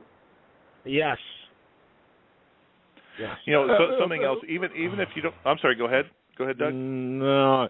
Yeah. Okay. So just to, I guess I missed the memo on this. The Dodd-Frank Act. That was quite a while ago, right? I mean that was determined back in the 90s, correct? Or is this something new? That is 2010. 2010. Yeah, it's the post-crash. post-crash new financial outlay. It's like Glass-Steagall, only on the wrong side of the ledger. Yeah. Right. Okay. Yeah. For some reason, I was thinking that this Dodd-Frank Act came into play back in the Clinton administration or during the Clinton administration, but perhaps I'm wrong. But what I hear you saying here is, VU and Steve and others have talked about this. We take our money, put it in the bank, and at some moment, at a given time of their choosing, they could confiscate all of that money or part of that money because it's a liability to them. We're an unsecured creditor to them. We're fourth or fifth or sixth, whatever, down the line. But this is what you're saying clearly, right? I mean, I'm not mishearing you. Right, absolutely. Yeah, think of MF Global. MF Global. Segregated accounts are considered unfunded liabilities of the institution, and they can sequester that money to use as they see fit under this guise and promise, just like the FDIC guise and promise, of paying it back in some other form at some other time that they choose. All right. Oh, okay. I got that. But and Doug, why? That's all part of the orderly liquidation authority that the FDIC receives because of Dodd-Frank, and that's when Andy highlighted that you're just a fourth party. You're just a shareholder, and that's what this whole thing is about. It's now they have teeth to go ahead and confiscate and leave you holding the bag. Okay. It's like wow. this. Maybe we can make a quick analogy here to help people understand this, because if there's one thing, well, there's a lot of things to take away from tonight, but if there's one thing in the last 10 minutes, instead of depositing your paycheck or having it auto-deposited by your employer, think of it as having them auto-deposit into a brokerage account and buying stock in your bank. The only difference is the stock's worth next to nothing, and you might not be able to do anything with it for a period of years, potentially, right, if that bank becomes unstable. And let's not forget, who dictates what the definition of unstable is? When they want to do this, all they have to do is have some stress test or some other kind of false financial flag event, and say another 2008, something like that. All of a sudden, all these banks, the big six, whatever, they're unstable. You're bailed in. You're done. Goose is cooked. Over. Yeah, and just remember, Doug, beautiful. It's not just the United States that did this. Last year, going into last year, starting here, Canada did it. As a matter of fact, it's now part of their normal banking policy. The Eurozone has already prepared because they were the one who tested it in Cyprus, and they're prepared to do to all of the Southern Europe. New Zealand, I believe, Australia, all of these have implemented new policies putting bank deposits at in this category. Now, here's something else. We'll put the bail-in aside for a moment, okay? We're entering into the taper. Well, there was something that came out in the FOMC minutes from last September, I believe. No, November. The FOMC was talking about bringing in the taper as soon as December, but probably in January, which they ended up doing or are going to do. And one of the things that the banks do with a lot of their money is they keep it on account in what's known as the interest rate or excessive reserve, the IOER, inside the Federal Reserve. And the Fed pays them a quarter of a point interest for holding that money. Well, one of the things that in the little known in the FOMC minutes was that the Fed is, if it starts to taper, is considering lowering or removing interest on those excess reserves to zero, which means offset. It's a way to offset the implied tightening that's going to come from the tapering QE. Well, the banks who talked to the Fed about this warned that should the Fed lower the IOER interest rate to zero, they would be forced to start charging depositors. Yep. That's crazy. That's absolutely crazy. So they can exercise, again, if I'm hearing this correctly, a right of offset in such a way, okay, plus charging people to deposit their money in the bank. Absolutely. So at this point, gentlemen, I mean, just from what you said, and I know we've got so much more to get into, but just from what you've said, especially with the John Williams from Shadow Stats. Did I get that right, John Williams? Yes. Shadow Stats. Okay. All right. It's got, when we reach a negative or a zero-sum benefit here at some point in the middle of the year or even before that, this thing's got to stop. The Ponzi scheme has got to collapse. I'm trying. I can't think of any other way around this, timing-wise, anyway. Well, the Ponzi scheme has already been exposed. What the rest of the world is doing, the Chinese and the Russians, is they're quietly exiting. Okay, they've left the party a while ago, and they're just making sure that their structure is set up so that when this whole thing does go down, that they're not going to be left holding the bag for this whole entire party. Okay. That's one thing people have to understand, is that the scheme is exposed. The only person that's buying into this Ponzi scheme is the average American. That's it. The Asians have woken up to it. Okay, the Russians have woken up into it, and they understand, and they're moving away from the dollar. Oftentimes people don't understand this, but when you have one of the heads over at Forex coming forward and stating how great it is that China is setting up a currency swap with the Europeans, bypassing, and here's the word that they used, bypassing the volatile dollar.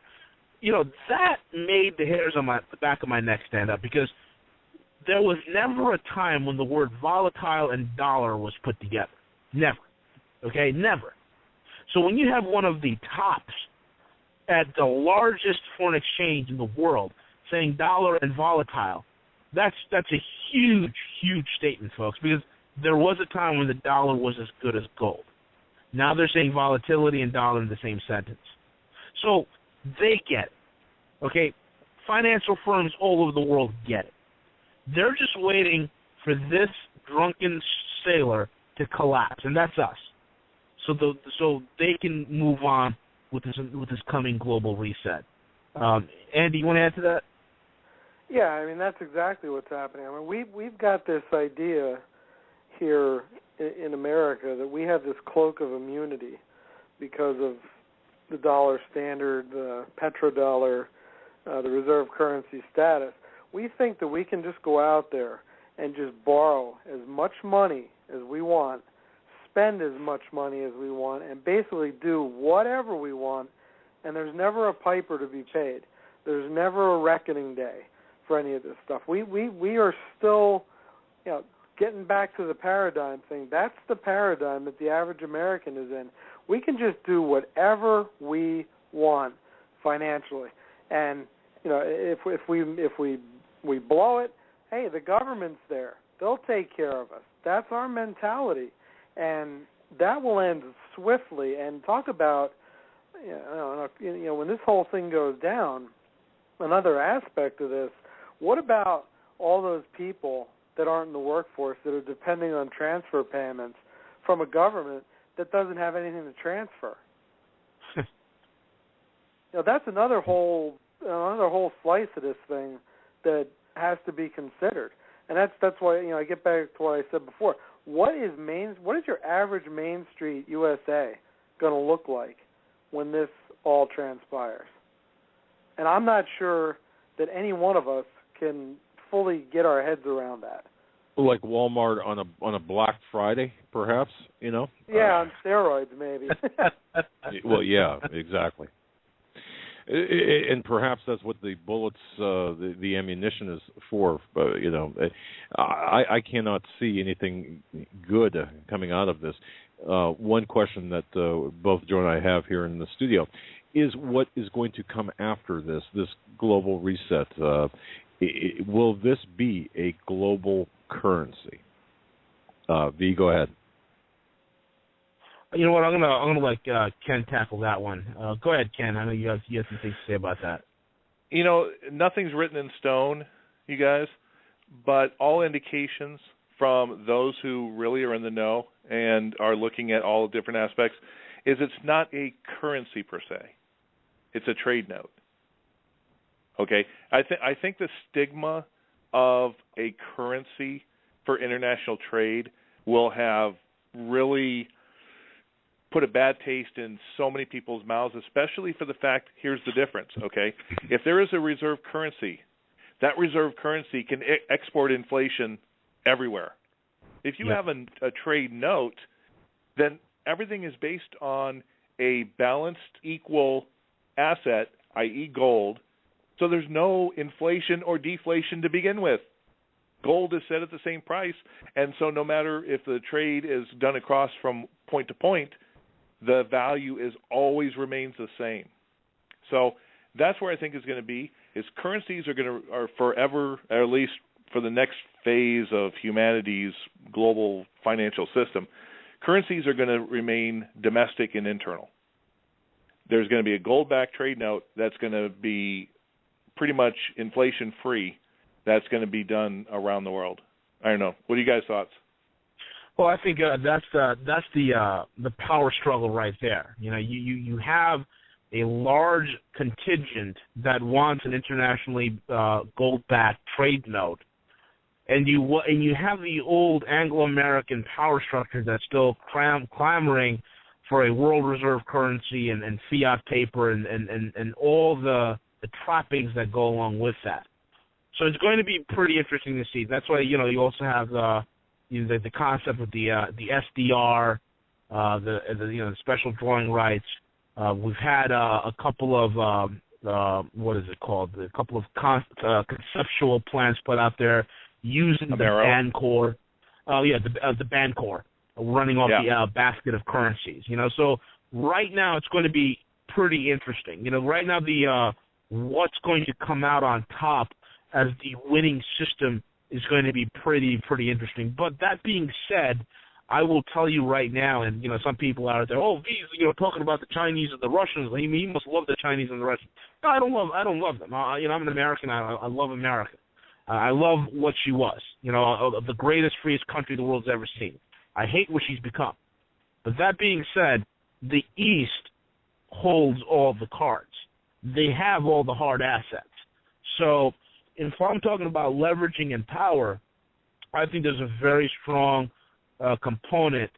Barring any unforeseen event, I could see the East coming out and really putting the foundation down on a gold-backed international trade paper. And that's also the reason why the whole BRICS Bank is being set up in the first place.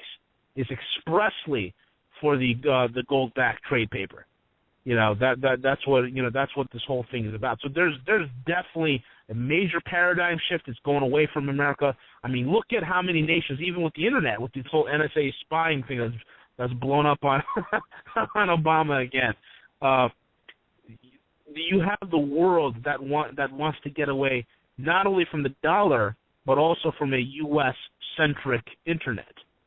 So there's a lot of power. You have the new wealth, the new guard versus the old guard.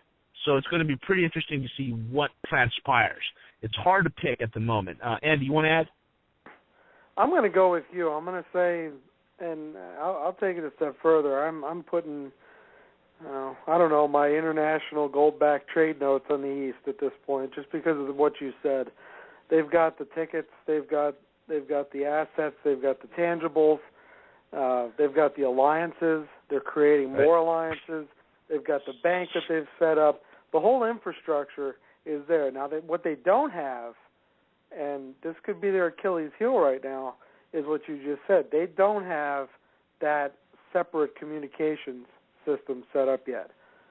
That could be an issue, and that might be something that we're going to have to keep an eye on and see how they decide to approach that. Are they going to create their own quote internet? Are they going to remain on this one and try and boot the NSA out? That's going to be an interesting struggle. That might be one marker that we still kind of have our fingers on a little bit. Obviously we've got military assets here and there, although I think they're becoming a little less relevant these days. Sign Pakistan, use that as an example. But I think this is leaning heavily towards the East at this point. I think they're going to end up with their trade note, and it will be eventually perverted, like everything else is. But starting out, it'll be a pretty decent system. You'll have a fungible system of trade for even the small players, because of the pricing, the way gold is going to be priced. As Ken was talking about before, the currencies will be internal, so you won't really have forex per se. You won't have those battles going on. These devaluation wars. You won't have to worry about that. You'll have something, a rock foundation of value to base things on, which we don't have right now. We don't have anything that has concrete value, and that's one of the biggest things our financial system is lacking. And I think the East has the solution at this point for creating that, at least in the short to medium term.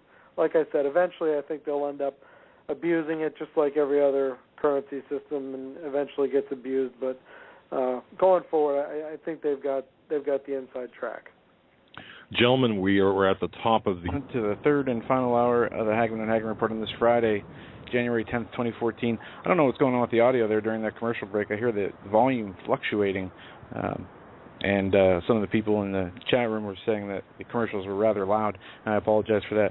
A few announcements, then we're going to get right back in with our guests, V, the Guerrilla Economist, Ken Shorgen, and Andy Sutton. Paul McGuire will be joining us on Wednesday, January 15th, for the whole show, and following the next day, Michael Arevna will be on with us, and he is going to be joined by a lady who has a testimony to give. And I talked with him a little bit today, and I have not talked with the woman yet, but from what I heard of him, it's going to be a great show, and that will be Thursday the 16th. Also, don't forget, Brother Marcus has a new radio show with his son Curtis, Pine Ridge Warriors, right here on Blog Talk Radio, every Saturday night, 7 p.m. Mountain Time, 9 p.m. Eastern Time. Make sure you guys follow him and give him support, as it is a great new show, and they are preaching and giving their testimony and what they know and what they've learned, and sharing that with everybody. And they just started this. It's a new thing. Pine Ridge Warriors, every Saturday night, 9 Eastern, 7 Mountain Time. So be on the lookout for that. All right, we are going to come right back now. We have some questions from the listeners. We have questions about Glass-Steagall. We have questions about the mini crash. And I guess we could start here, and I know you guys got into the stock market. I remember, I think the last time you were on, and you had an article up on your website that talked about a mini crash. And as this mini crash happened, you were explaining how the prices of metals would not go up or show the value that they would be, and especially, it surprised me, especially during something like a stock market crash or a flash crash or mini crash. What would cause the metals to stay down? Is it the same manipulation we've been seeing, or will they have to pull out some new tricks to keep that manipulation going? Well, it's definitely going to be the manipulation is going to be there. But, that being said, a couple of things has changed the game a little bit. Since I mentioned that, some major events have occurred. Number one, you have one of the master manipulators decided to pack up and leave the playground, and that's J.P. Morgan. They no longer want to be part of they're getting rid of the commodities business. They want out of commodities. Okay, and on top of that, their skyscraper here in New York, they're selling that, and the vault where that had their that held their silver, they're selling that as well, and both those things are going to the Chinese. All right, so goodbye, J.P. Morgan. Good to know you. It was sweet, but have a good one. Second thing was Deutsche Bank. Deutsche Bank's getting out of commodities. Okay. Third thing, you have Goldman Sachs. They're winding down their commodity business as well. These are just some of the master manipulators at work. And this time around, these guys are gone. Now, in terms of an absolute crash, when you talk about a stock market crash, you're talking about all tickers, all indices pretty much frozen in the United States. And in that context is what I was talking about. You're not going to see the metals prices rising over here in a crash because of the simple fact that all the indexes in the markets here are going to be shut down. It's going to be another thing abroad, once they feel the initial shock and then they recover from that shock of a dollar collapse, then you'll see those tickers in gold and silver absolutely moonshot right through this, right into the stratosphere. That's what you'll see. Okay. Yeah, these were you going to jump in, Dan? Oh, okay. These scenarios that we're talking about tonight, none of them seem to have a happy ending for the average Joe out there, the average small business owner, the average person out there making, whatever the income might be. We're seeing the middle class be plunged. What do you make of the new job market or the new unemployment numbers? I think the latest number was 6.7%, and then you see the headlines on Drudge, a record almost 92 million people are out of the workforce. Yeah, I'm glad you brought that up, because that was going to be the next thing that I was going to post to Ken and Andy over here, because you got to love it, folks. 92 million Americans permanently out of the workforce, 52 million on food stamps, another 90 million getting some sort of assistance, and 101 million on welfare. Let's talk about the jobless rate, and I guess we could go from the joblessness, and we can talk to, me, Andy, and Ken. We've kind of, we're going to have to nominate this person as Person of the Year for 2014. I guess we'll close out with Janet Yellen. But, Andy, you want to talk about those job numbers real quick? Let's just go back here. It was a while ago, and the Fed set their target for the end of the taper. You guys remember that? Yep, 5% and 6%.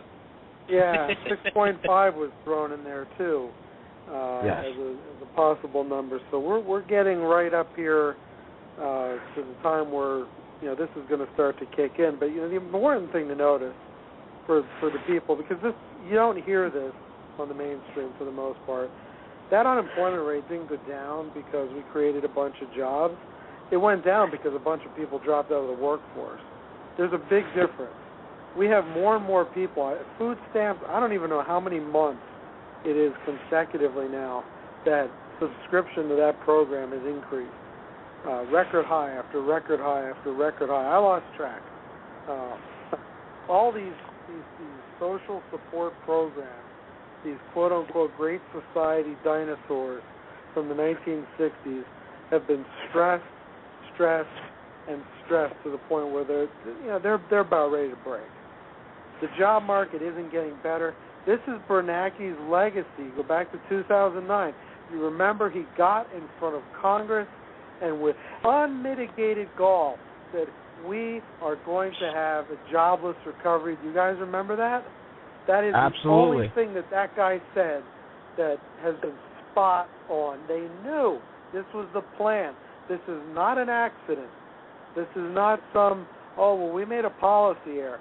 No, you didn't make a policy error. You knew exactly what was going to happen. And, this whole idea of giving these guys a free pass because they're idiots, they're incompetent, they're bumbling morons. Maybe that applies to some of the folks in the legislature and those around the country at the various state levels. It does not apply to these power brokers. They know exactly what they are doing. Absolutely. If I can ask, V, and I ask this all the time, you've heard me ask this before, but I really want to list the names, man. I want to know who to go after when everything collapses, when families are homeless, when children are without food, when the United States of America is turned into a third world country. Where do we start? And I'm being serious. I'll mail you a list. How about that? I'll mail you a list. I got a couple of lists I got to mail out. But here's the thing. I mean, truth be told, I know some of these characters.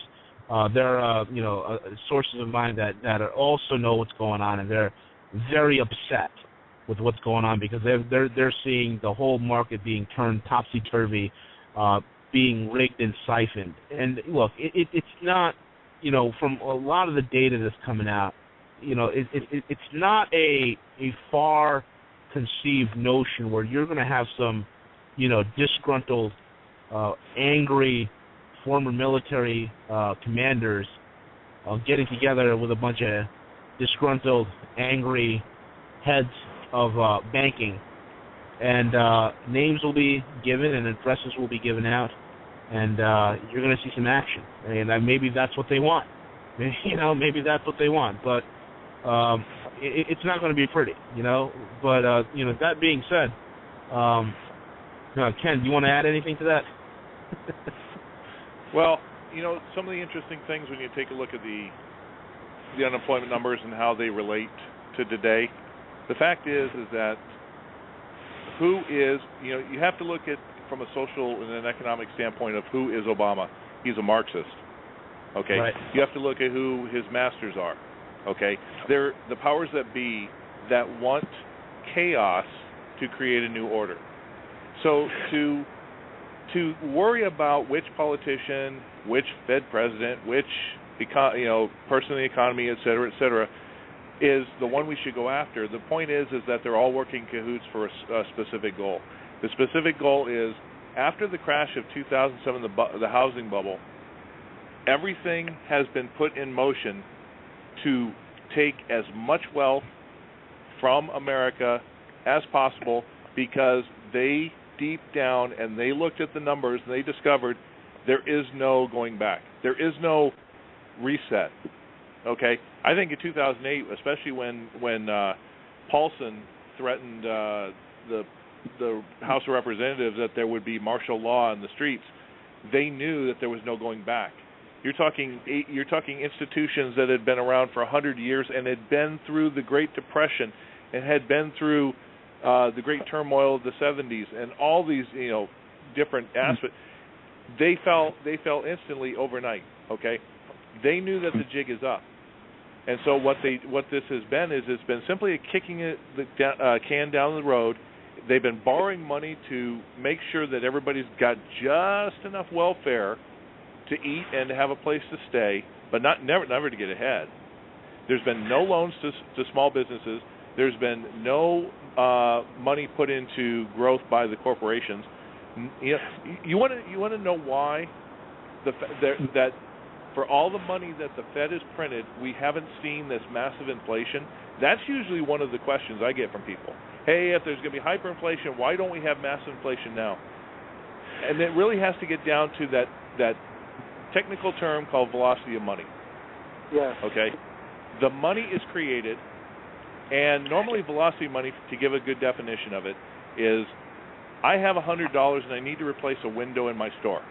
So I go down to the glazier and I give him $100. He puts a window in. Then the glazier needs to buy groceries, so he goes to the grocer and buys $100 and gives it to him. Then the grocer needs...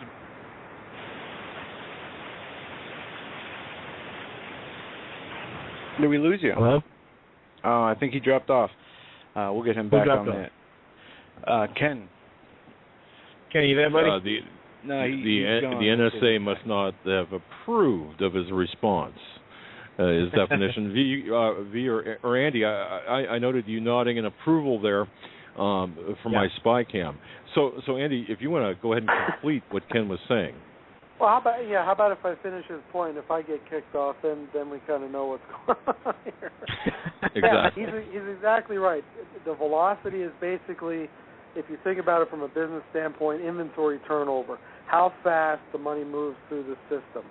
And you take a look at M2 velocity, it's dropping. It's at almost historic lows, if not historic lows.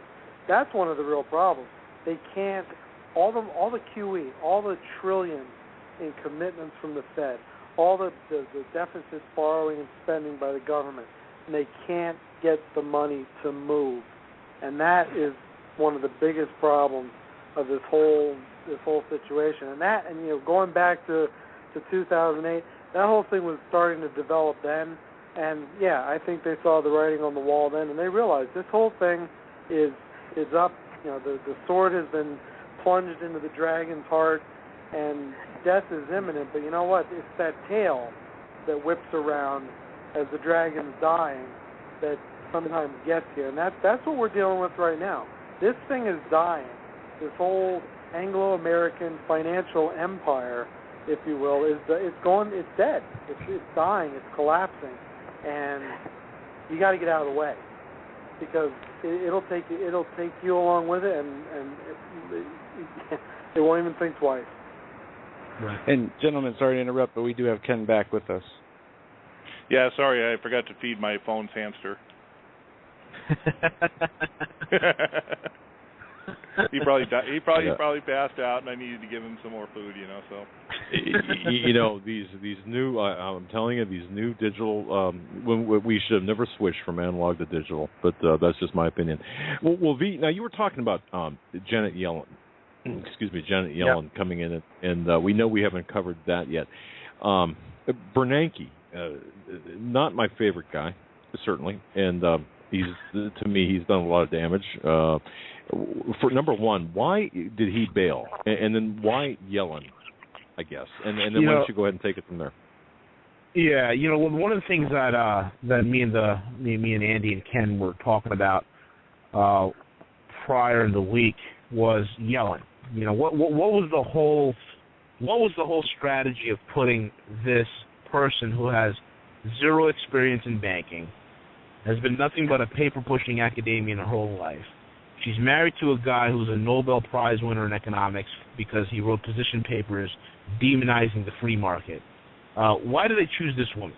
Okay, and the simple answer is this. I mean, if you guys remember, who were the front runners in the original who's going to be replacing Bernanke race? And it was, the first prominent name was Larry Summers. And Ken made a point, and he said that Larry Summers is like a fixer. And, me being from New York, you got the whole, mafia thing over here. Well, had. A fixer is somebody who goes out and fixes a crime scene. Now, if anybody's seen the movie Pulp Fiction, the guy that shows up in an Acura NSX and cleans up the murder scene and acts like, and gives everybody their alibi, that's a fixer. That's Larry Summers, okay? All of a sudden, Larry Summers, on a weekend, decides, he doesn't want to be the Fed chair anymore. And then, Yellen gets nominated. I want you to think about that for a second.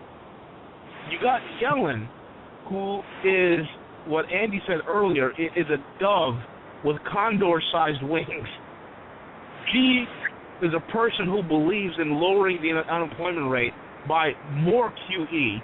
Okay, she's going to create QE to infinity on steroids. She comes in and she does two things. Number one, she forever cements Bernanke's legacy and Greenspan's. So they're going to go untouched and untarnished as the men who destroyed America's economy. So Yellen becomes the maid on the Titanic who's been given the navigational charts to go ahead and ram the boat into a couple more icebergs. And then you got Obama, who's the chief bottle washer, who's been called up to steer the damn thing. So that's the situation we have here. And Ken and Andy, anybody you guys want to expand on that, go ahead. Yeah, well, Yellen reminds me a lot of Lyndon Baines Johnson. Okay, Lyndon Baines Johnson was just somebody who was in the system for 100 years. He was Speaker of the House under FDR, and then of course he was, got on with the Texas. But he had all the skeletons in the closet of everybody. Okay, so he gets into the presidency, and he didn't know what he was doing, and he tried to impose this new program, but Yellen, I think, is pretty much going to be the one who was put into office for the collapse. And she was given the promise, you want to be Fed chairman? Well, guess what? Here's the price you're going to pay. And you are going to be the one whose name will go down in history at the collapse. I'll throw out something there, too, about Janet Yellen. You go back there. She graduated from Yale University, 1971 PhD. You know, want to know what her thesis was titled? Employment Output and Capital Appreciation in an Open Economy, a Disequilibrium Approach under the supervision of James Tobin and Joe Stiglitz. Go figure. I mean, this is Keynesianism, neo-Keynesianism, to the nth. Not short-term, that's a good way of putting it. Like we were talking about earlier.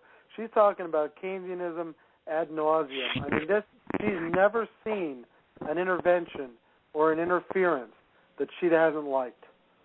I mean, Andy, the fact that you know that, Andy, scares me. I don't know why, but it does. That says how much Yellen, how long she's been there. She's been there forever. I mean, people like Bernanke were yanked out of a university to become Fed chairman. Yellen's been, the ghost floating around for 30 years. She's like the old bank clerk. Her seat at the FOMC table is probably one of those ergonomic ones because she's been sitting in it so long that it's perfectly formed to her body. I mean, absolutely. She has been there forever, and she's going to wear this.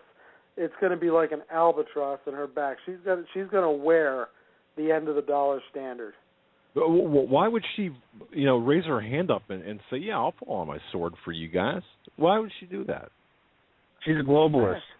Yeah, and you got to understand power. Power corrupts because you can be. You know what? If you are so much into power and you are told, you know what, the system's going to crash around you, your ego won't accept it. You have an ego that says it doesn't matter. I can fix it. I can QE forever and I can print so much money and we will fix it because this is what a cult does.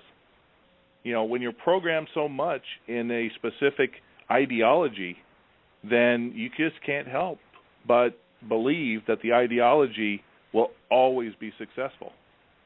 No, you're absolutely right. This is her biggest thing is, and this is the way it is with all the Keynesians and all the big government types, the reason these things fail isn't because we did X, Y, and Z. It's always because we didn't do enough. Enough, exactly. And one of the things you guys got to remember with Yellen, okay, is she's rubber stamped every single policy that Bernanke's put out, every single one, and that's number one. Number two, she has no shame because she's been in the system for so long. And let's be honest here, most of these guys that are in the Fed, that are in the system, are being fed erroneous data. That's why you could have a Yellen come forward and say, well, we never saw this coming.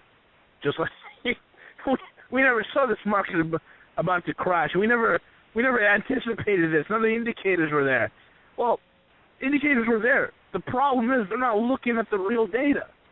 They're looking at fraudulent data. They're looking at one con man putting on a shy-string game on another con man, and then they're fed these factoids.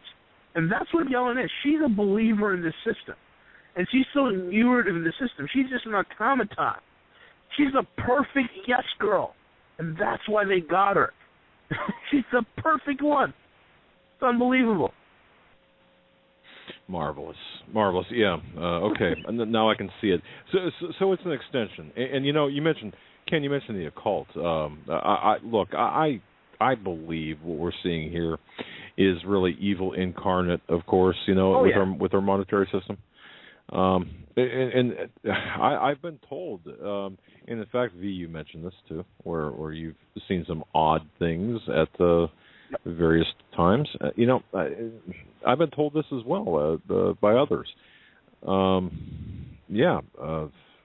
I don't know where to take that, but I'll just pass it back to you folks. Ken, go ahead.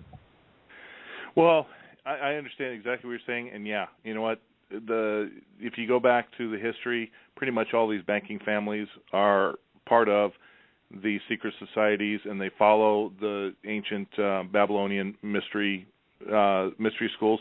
But I want to throw something out, and I waited to the last second. A lot of what we've talked about tonight, and we've tried our best, okay, we didn't make blanket statements saying, the the 2014 is a crash, and just leave it at that. We've tried to lay out indicators, warning signs. Look at not what we're doing or saying, look at what they're doing or saying. Look at what the data is. Look at what the results are. We're trying to say the roadmap. In the end, we cannot guarantee what the consequences or the action's going to have. Okay? We're making educated guesses based on information we have, based on opinions and information that so many others, well-respected, are saying. Outside of the Greenspan, we didn't see it coming. Bernanke, we didn't see it coming. Yellen, we didn't see it coming. Well, if you guys three didn't see it coming, then how'd it happen type thing. Here's the thing. We can give all these estimates on where it's going, but there's also the wild card. You know, if you take a look at the Book of Revelation, there's going to be a third party, a force majeure, that comes onto the scene. So all of these machinations by the East and the West could be wiped out in a single day. Okay? Right.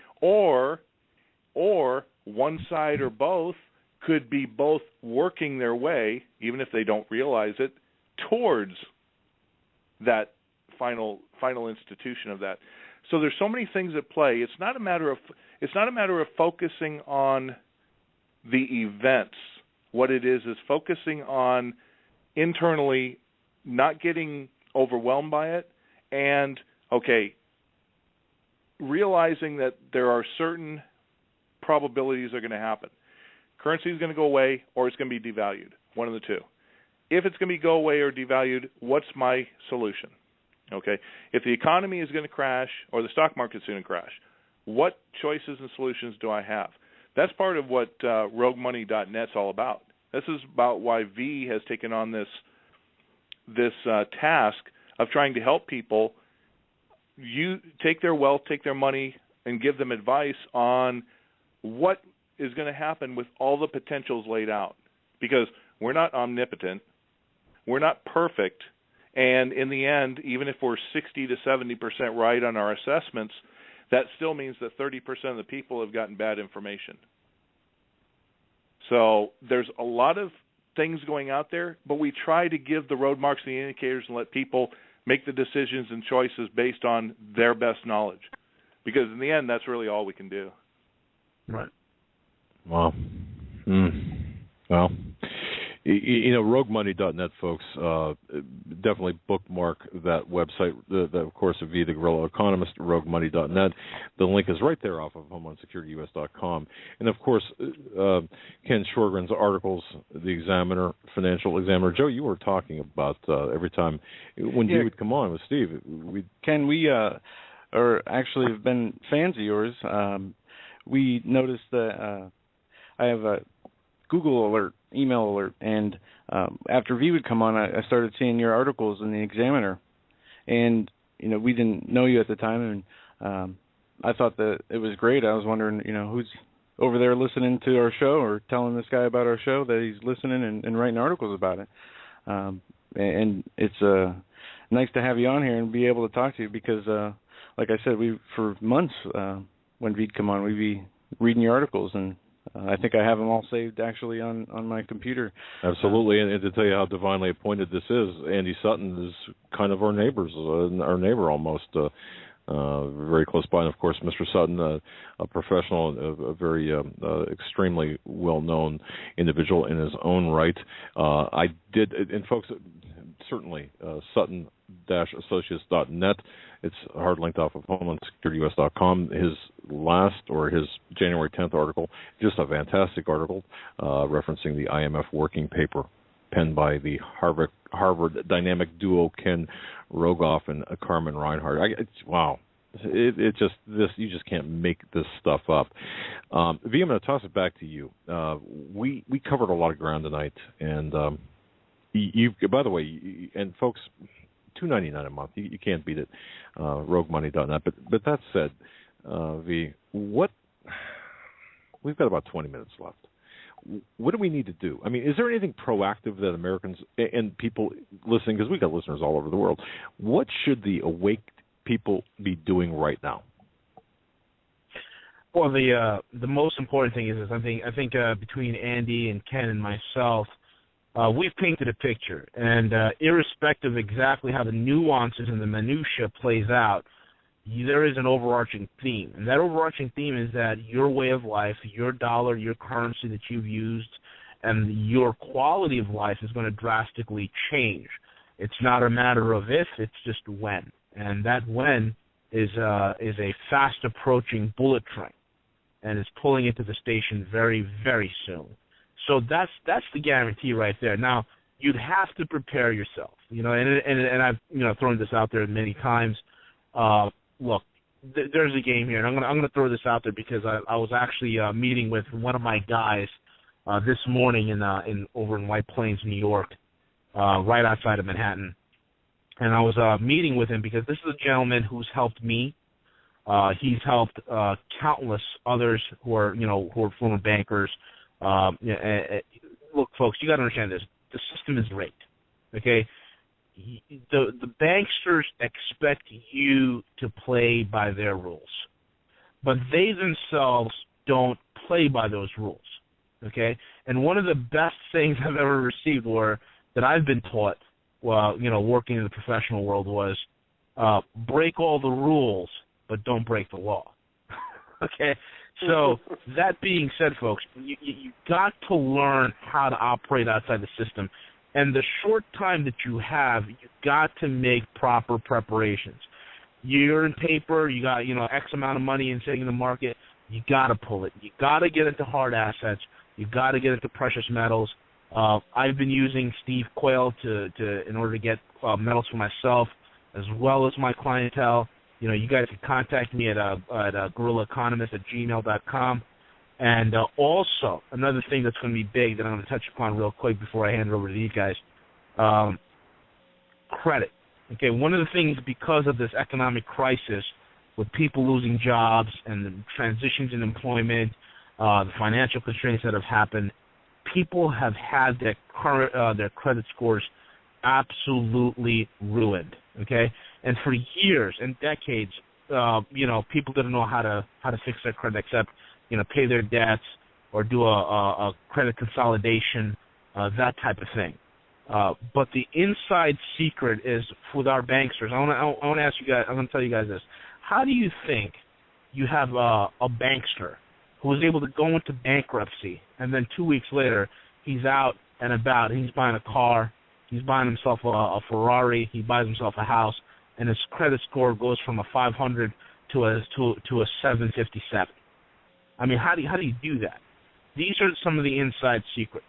And there's one of the biggest preps you can do, especially, okay, we're seeing the rise of debtors' prisons, and right now it's just municipalities going after people right now for unpaid parking fines and tickets. It's only a matter of time before broke corporations try to use that same type of leverage. There's a way to protect yourself. There's a way to get your life back. And the gentleman that I was meeting near the city today is someone who can help. If you're jammed up with your credit, and this is a person who's come out of the system, he's helped countless others. He's helped myself when I was kicked out by one of the investment banks that I was working for because of what I knew, and I wouldn't go along with it. He's able to help you and help you get your life back. If you contact me, I'll get you a hold of him. That's one of the preps you could do. Get your credit completely repaired. I'm not talking about debt consolidation. I'm not talking about any of that. I'm talking about getting your life back and doing it very quickly, okay? That's one thing.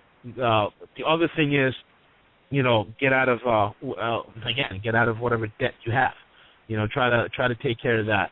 And the most important thing, before I even throw it over to Andy or Ken, is I guess, I'll save the end for the last, is the blessed hope. And I think we could all just talk about that towards the end. But Ken or Andy, if you guys want to add on to that, feel free, please. Go ahead, Andy. Yeah, okay. I mean, I totally am on board. I mean, one of the things that I try to do for the clients I have here, and I've got people of varying levels of awareness, and I'm hoping that everybody is listening to this tonight or will take the time. I sent out some information to all of them, and I'm hoping they're hearing these things, and the ones that aren't quite point there yet. I hope this gets them there, hearing it from you other guys, too, and I think you did a great job with that. But trying to get people out of debt, trying to get them out of this, I have to maintain my standard of living. You're not going to be able to do it. You have to be willing to take this thing on and say, all right, what am I willing to give up now? And use whatever you're able to recoup from doing that to move yourself forward and do some of these other preps, like getting your precious metals and doing stuff like that. But, yeah, that whole debt thing, it's an albatross. The debtors' prisons, I blogged about it. It's real. Yeah, it's municipal right now. It's parking tickets and that kind of thing. But I can easily see that becoming something for people that don't pay mortgages or credit card debts or car payments or anything like that. So, yeah, and definitely, to whatever extent you're able to do it, get out of the paper system. And I'm in the business, and it's one of those things. It's what we got to do. We got to get people out of it. That's kind of a frightening prospect. We did have there was a situation in our hometown. I just want to say this, that I personally know. In fact, I'm friends with the municipal district magistrate that did this here in Pennsylvania, or reportedly, allegedly did this. I'll just say that, where a mock courtroom was created by this debt collection company, and people were being served by constables, multiple, I suppose, to enforce to appear at this mock courtroom, all under the color of this ostensibly of the color of law, which had no basis, in fact, whatsoever. And of course, that was kind of a big scandal here a couple of years ago. And it posed some rough issues with me because I'm friends with this guy, and of course the allegations were such that people were having to sell their personal assets, their engagement rings, their wedding rings, to pay the debts that were brought before this courtroom. It's incredible, but these are happening, and fake judges, fake bailiffs, fake courtroom. Well, yeah, they're real judges, but they're acting outside of there. Out of there. Now, let me ask this, because this is something I've heard about too, and Andy, I'll ask you, because we're both in Pennsylvania here. I've been hearing a lot of debt collection companies where they will send you a subpoena to appear before or to appear for a deposition if you owe, let's say, $5,000 to a credit card company, and it'll almost look like junk mail. So you may discard it. You may not show up, and when you don't show up, there's a bench warrant served for you. Have you heard about that? Yes, I have actually a pro bono client of mine. This was about 2 years ago that had that precise thing happen. Now, they didn't issue a bench warrant, but what they did is they issued a default judgment because, like you said, it came across like junk mail. The client pitched it, and there was no second notice, no service from the sheriff, or a process server or anything like that. It was just bam, here's your default judgment, no recourse. Now this is going to follow that individual, and they've been able to reestablish some cash flow now and are working towards paying that down. But yeah, that's exactly how this is going. I mean, I can easily see this being used as a lever against people to give up who knows what. Houses, cars. I'm telling you, it's the standard of living is under attack. It's been under attack. The dollar destruction over the past 100 years has been the tip of the spear of that. But now they're using rule of law. The government is nothing more than an enforcement arm for this whole corrupt system. Incredible. Yeah. And we see the building of those police forces and federal police forces. Every agency, even the Federal Reserve, is growing their armed police units, and the IRS implementation, the Affordable Health Care rollout, the enforcement branch. And we see this, there was 15,000 or 16,000 new IRS agents, the buildup of the ammunition, the paramilitary gear being shared with local municipalities from coming back from Afghanistan and Iraq. Then this is what we're going to be facing. And they'll be protecting these government institutions. They'll be protecting the Federal Reserves. They'll be protecting, the IRS buildings. They won't be protecting you or helping the average everyday American. Absolutely. Right, and the one thing you got to remember too, okay, and from my historical background, you realize there's nothing new under the sun. Imagine the people in the Dark Ages after the Roman Empire fell, where the average lifespan was about 25 to 30 years old. You had expected that one or two of your children would die before you died, or you'd have one or two parents. You were afraid to ever leave your village because the forest was so dark and there were so many fears and threats. Okay, and you had ravaging bands of like the Vandals and the Goths and the Visigoths, all vying for control. Okay, this is the thing that it's not as barbaric today as it was then, but the point being is that for the very, very majority of people, we are the peasants per se, and then there is the empire, and then there are those who are outside the empire trying to tear down the empire. China and Russia trying to take down the U.S., and the U.S. is trying to control the masses. It's the same thing in a different point of view. But the point is that when the empire fell, the Roman government, the Roman soldiers did not ever bother to think about the people. The people were on their own. And that's pretty much what we're at this point. So if you try to think about what can I do, how are we going to do this, worrying about the government, worrying about what the government's going to do, what the economy is going to do, you've got to look in your own house. And this is, I think, what V was alluding to as we get towards the end.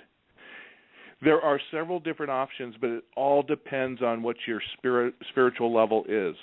Okay? If we speak on the things, what's that scripture say? Preaching the things of the kingdom to them that perish is foolishness. Yes. Okay.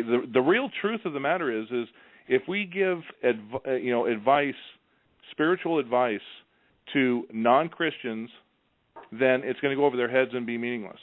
If we give it to lukewarm, the church, Christianity as it is today, it's going to go over their heads.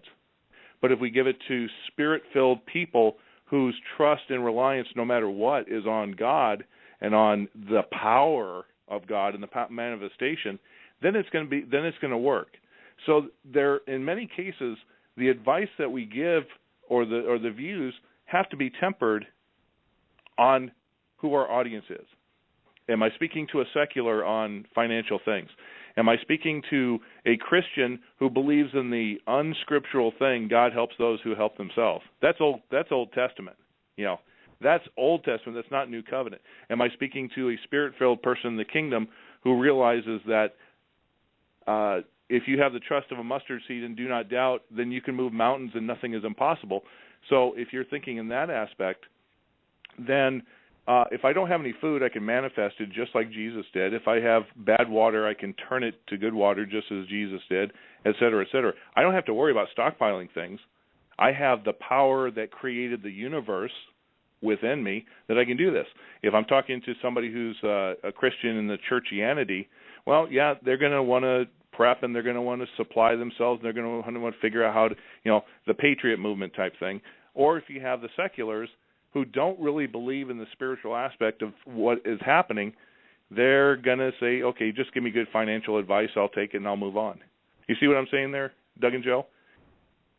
There's not Absolutely. a one-size-fits-all when we're speaking and trying to give advice on what's happening or what the best course of action to take from each of these things is. Very well put. Yeah, and people really need to, as much as this show is about money, we need to understand that there is going to come a time where things are going to, we see the writing on the wall. We see how bad things are getting, and we do need to rely on the Lord more than we do anything else. And if we don't, I guarantee each and every one of us who don't will go through something that will change that in our lives.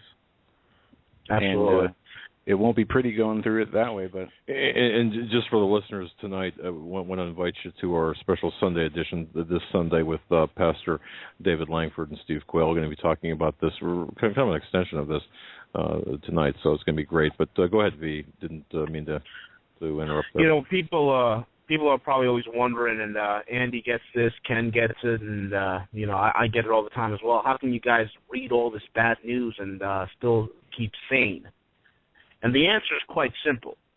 We had Christ who said, when you see these things come to be, lift up your heads, for your redemption draws nigh. A long time ago, folks, all three of us guys, we've decided to store up treasure in heaven, where neither moth nor rust can corrupt, nor a thief can even break in. And that's our blessed hope. You can't build a life and get through this coming turmoil without a faith in Christ. And and this is coming from me, who was a former atheist. And I realized that there is a God because I've seen the godlessness in men, and I've seen the devil worshiping firsthand with my prior and previous employers. It's real, and the struggle is real, and you have to be spiritually functioning and spiritually filled in order to survive what is to come. Without that, you have nothing. One of the highlights, if you're going to take anything away from this, okay, we've shattered a lot of paradigms tonight. And one of the things that Andy and Ken and myself want to give to all you folks is this: Jesus Christ is the ultimate prep. He is the prep. And if you're not prepped in him, you got nothing. You could have 10 years worth of food. You could have 10 million rounds of ammunition. But unless you have Christ, brother, you got nothing. You have absolutely nothing. You have no strategy. You're going to be gripped by fear, and you won't even know what to do. You're going to be gripped by confusion, and you won't know what to do.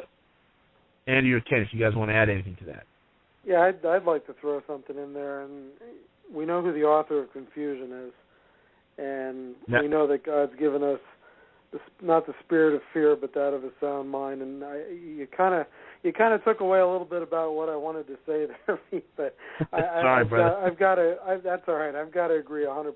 If you are one of those people, you're out there listening tonight, or you listen sometime down the road, and you're thinking about all this from a temporal standpoint, from an earthly standpoint, you got to stop. You got to look at yourself. You got to look at your life.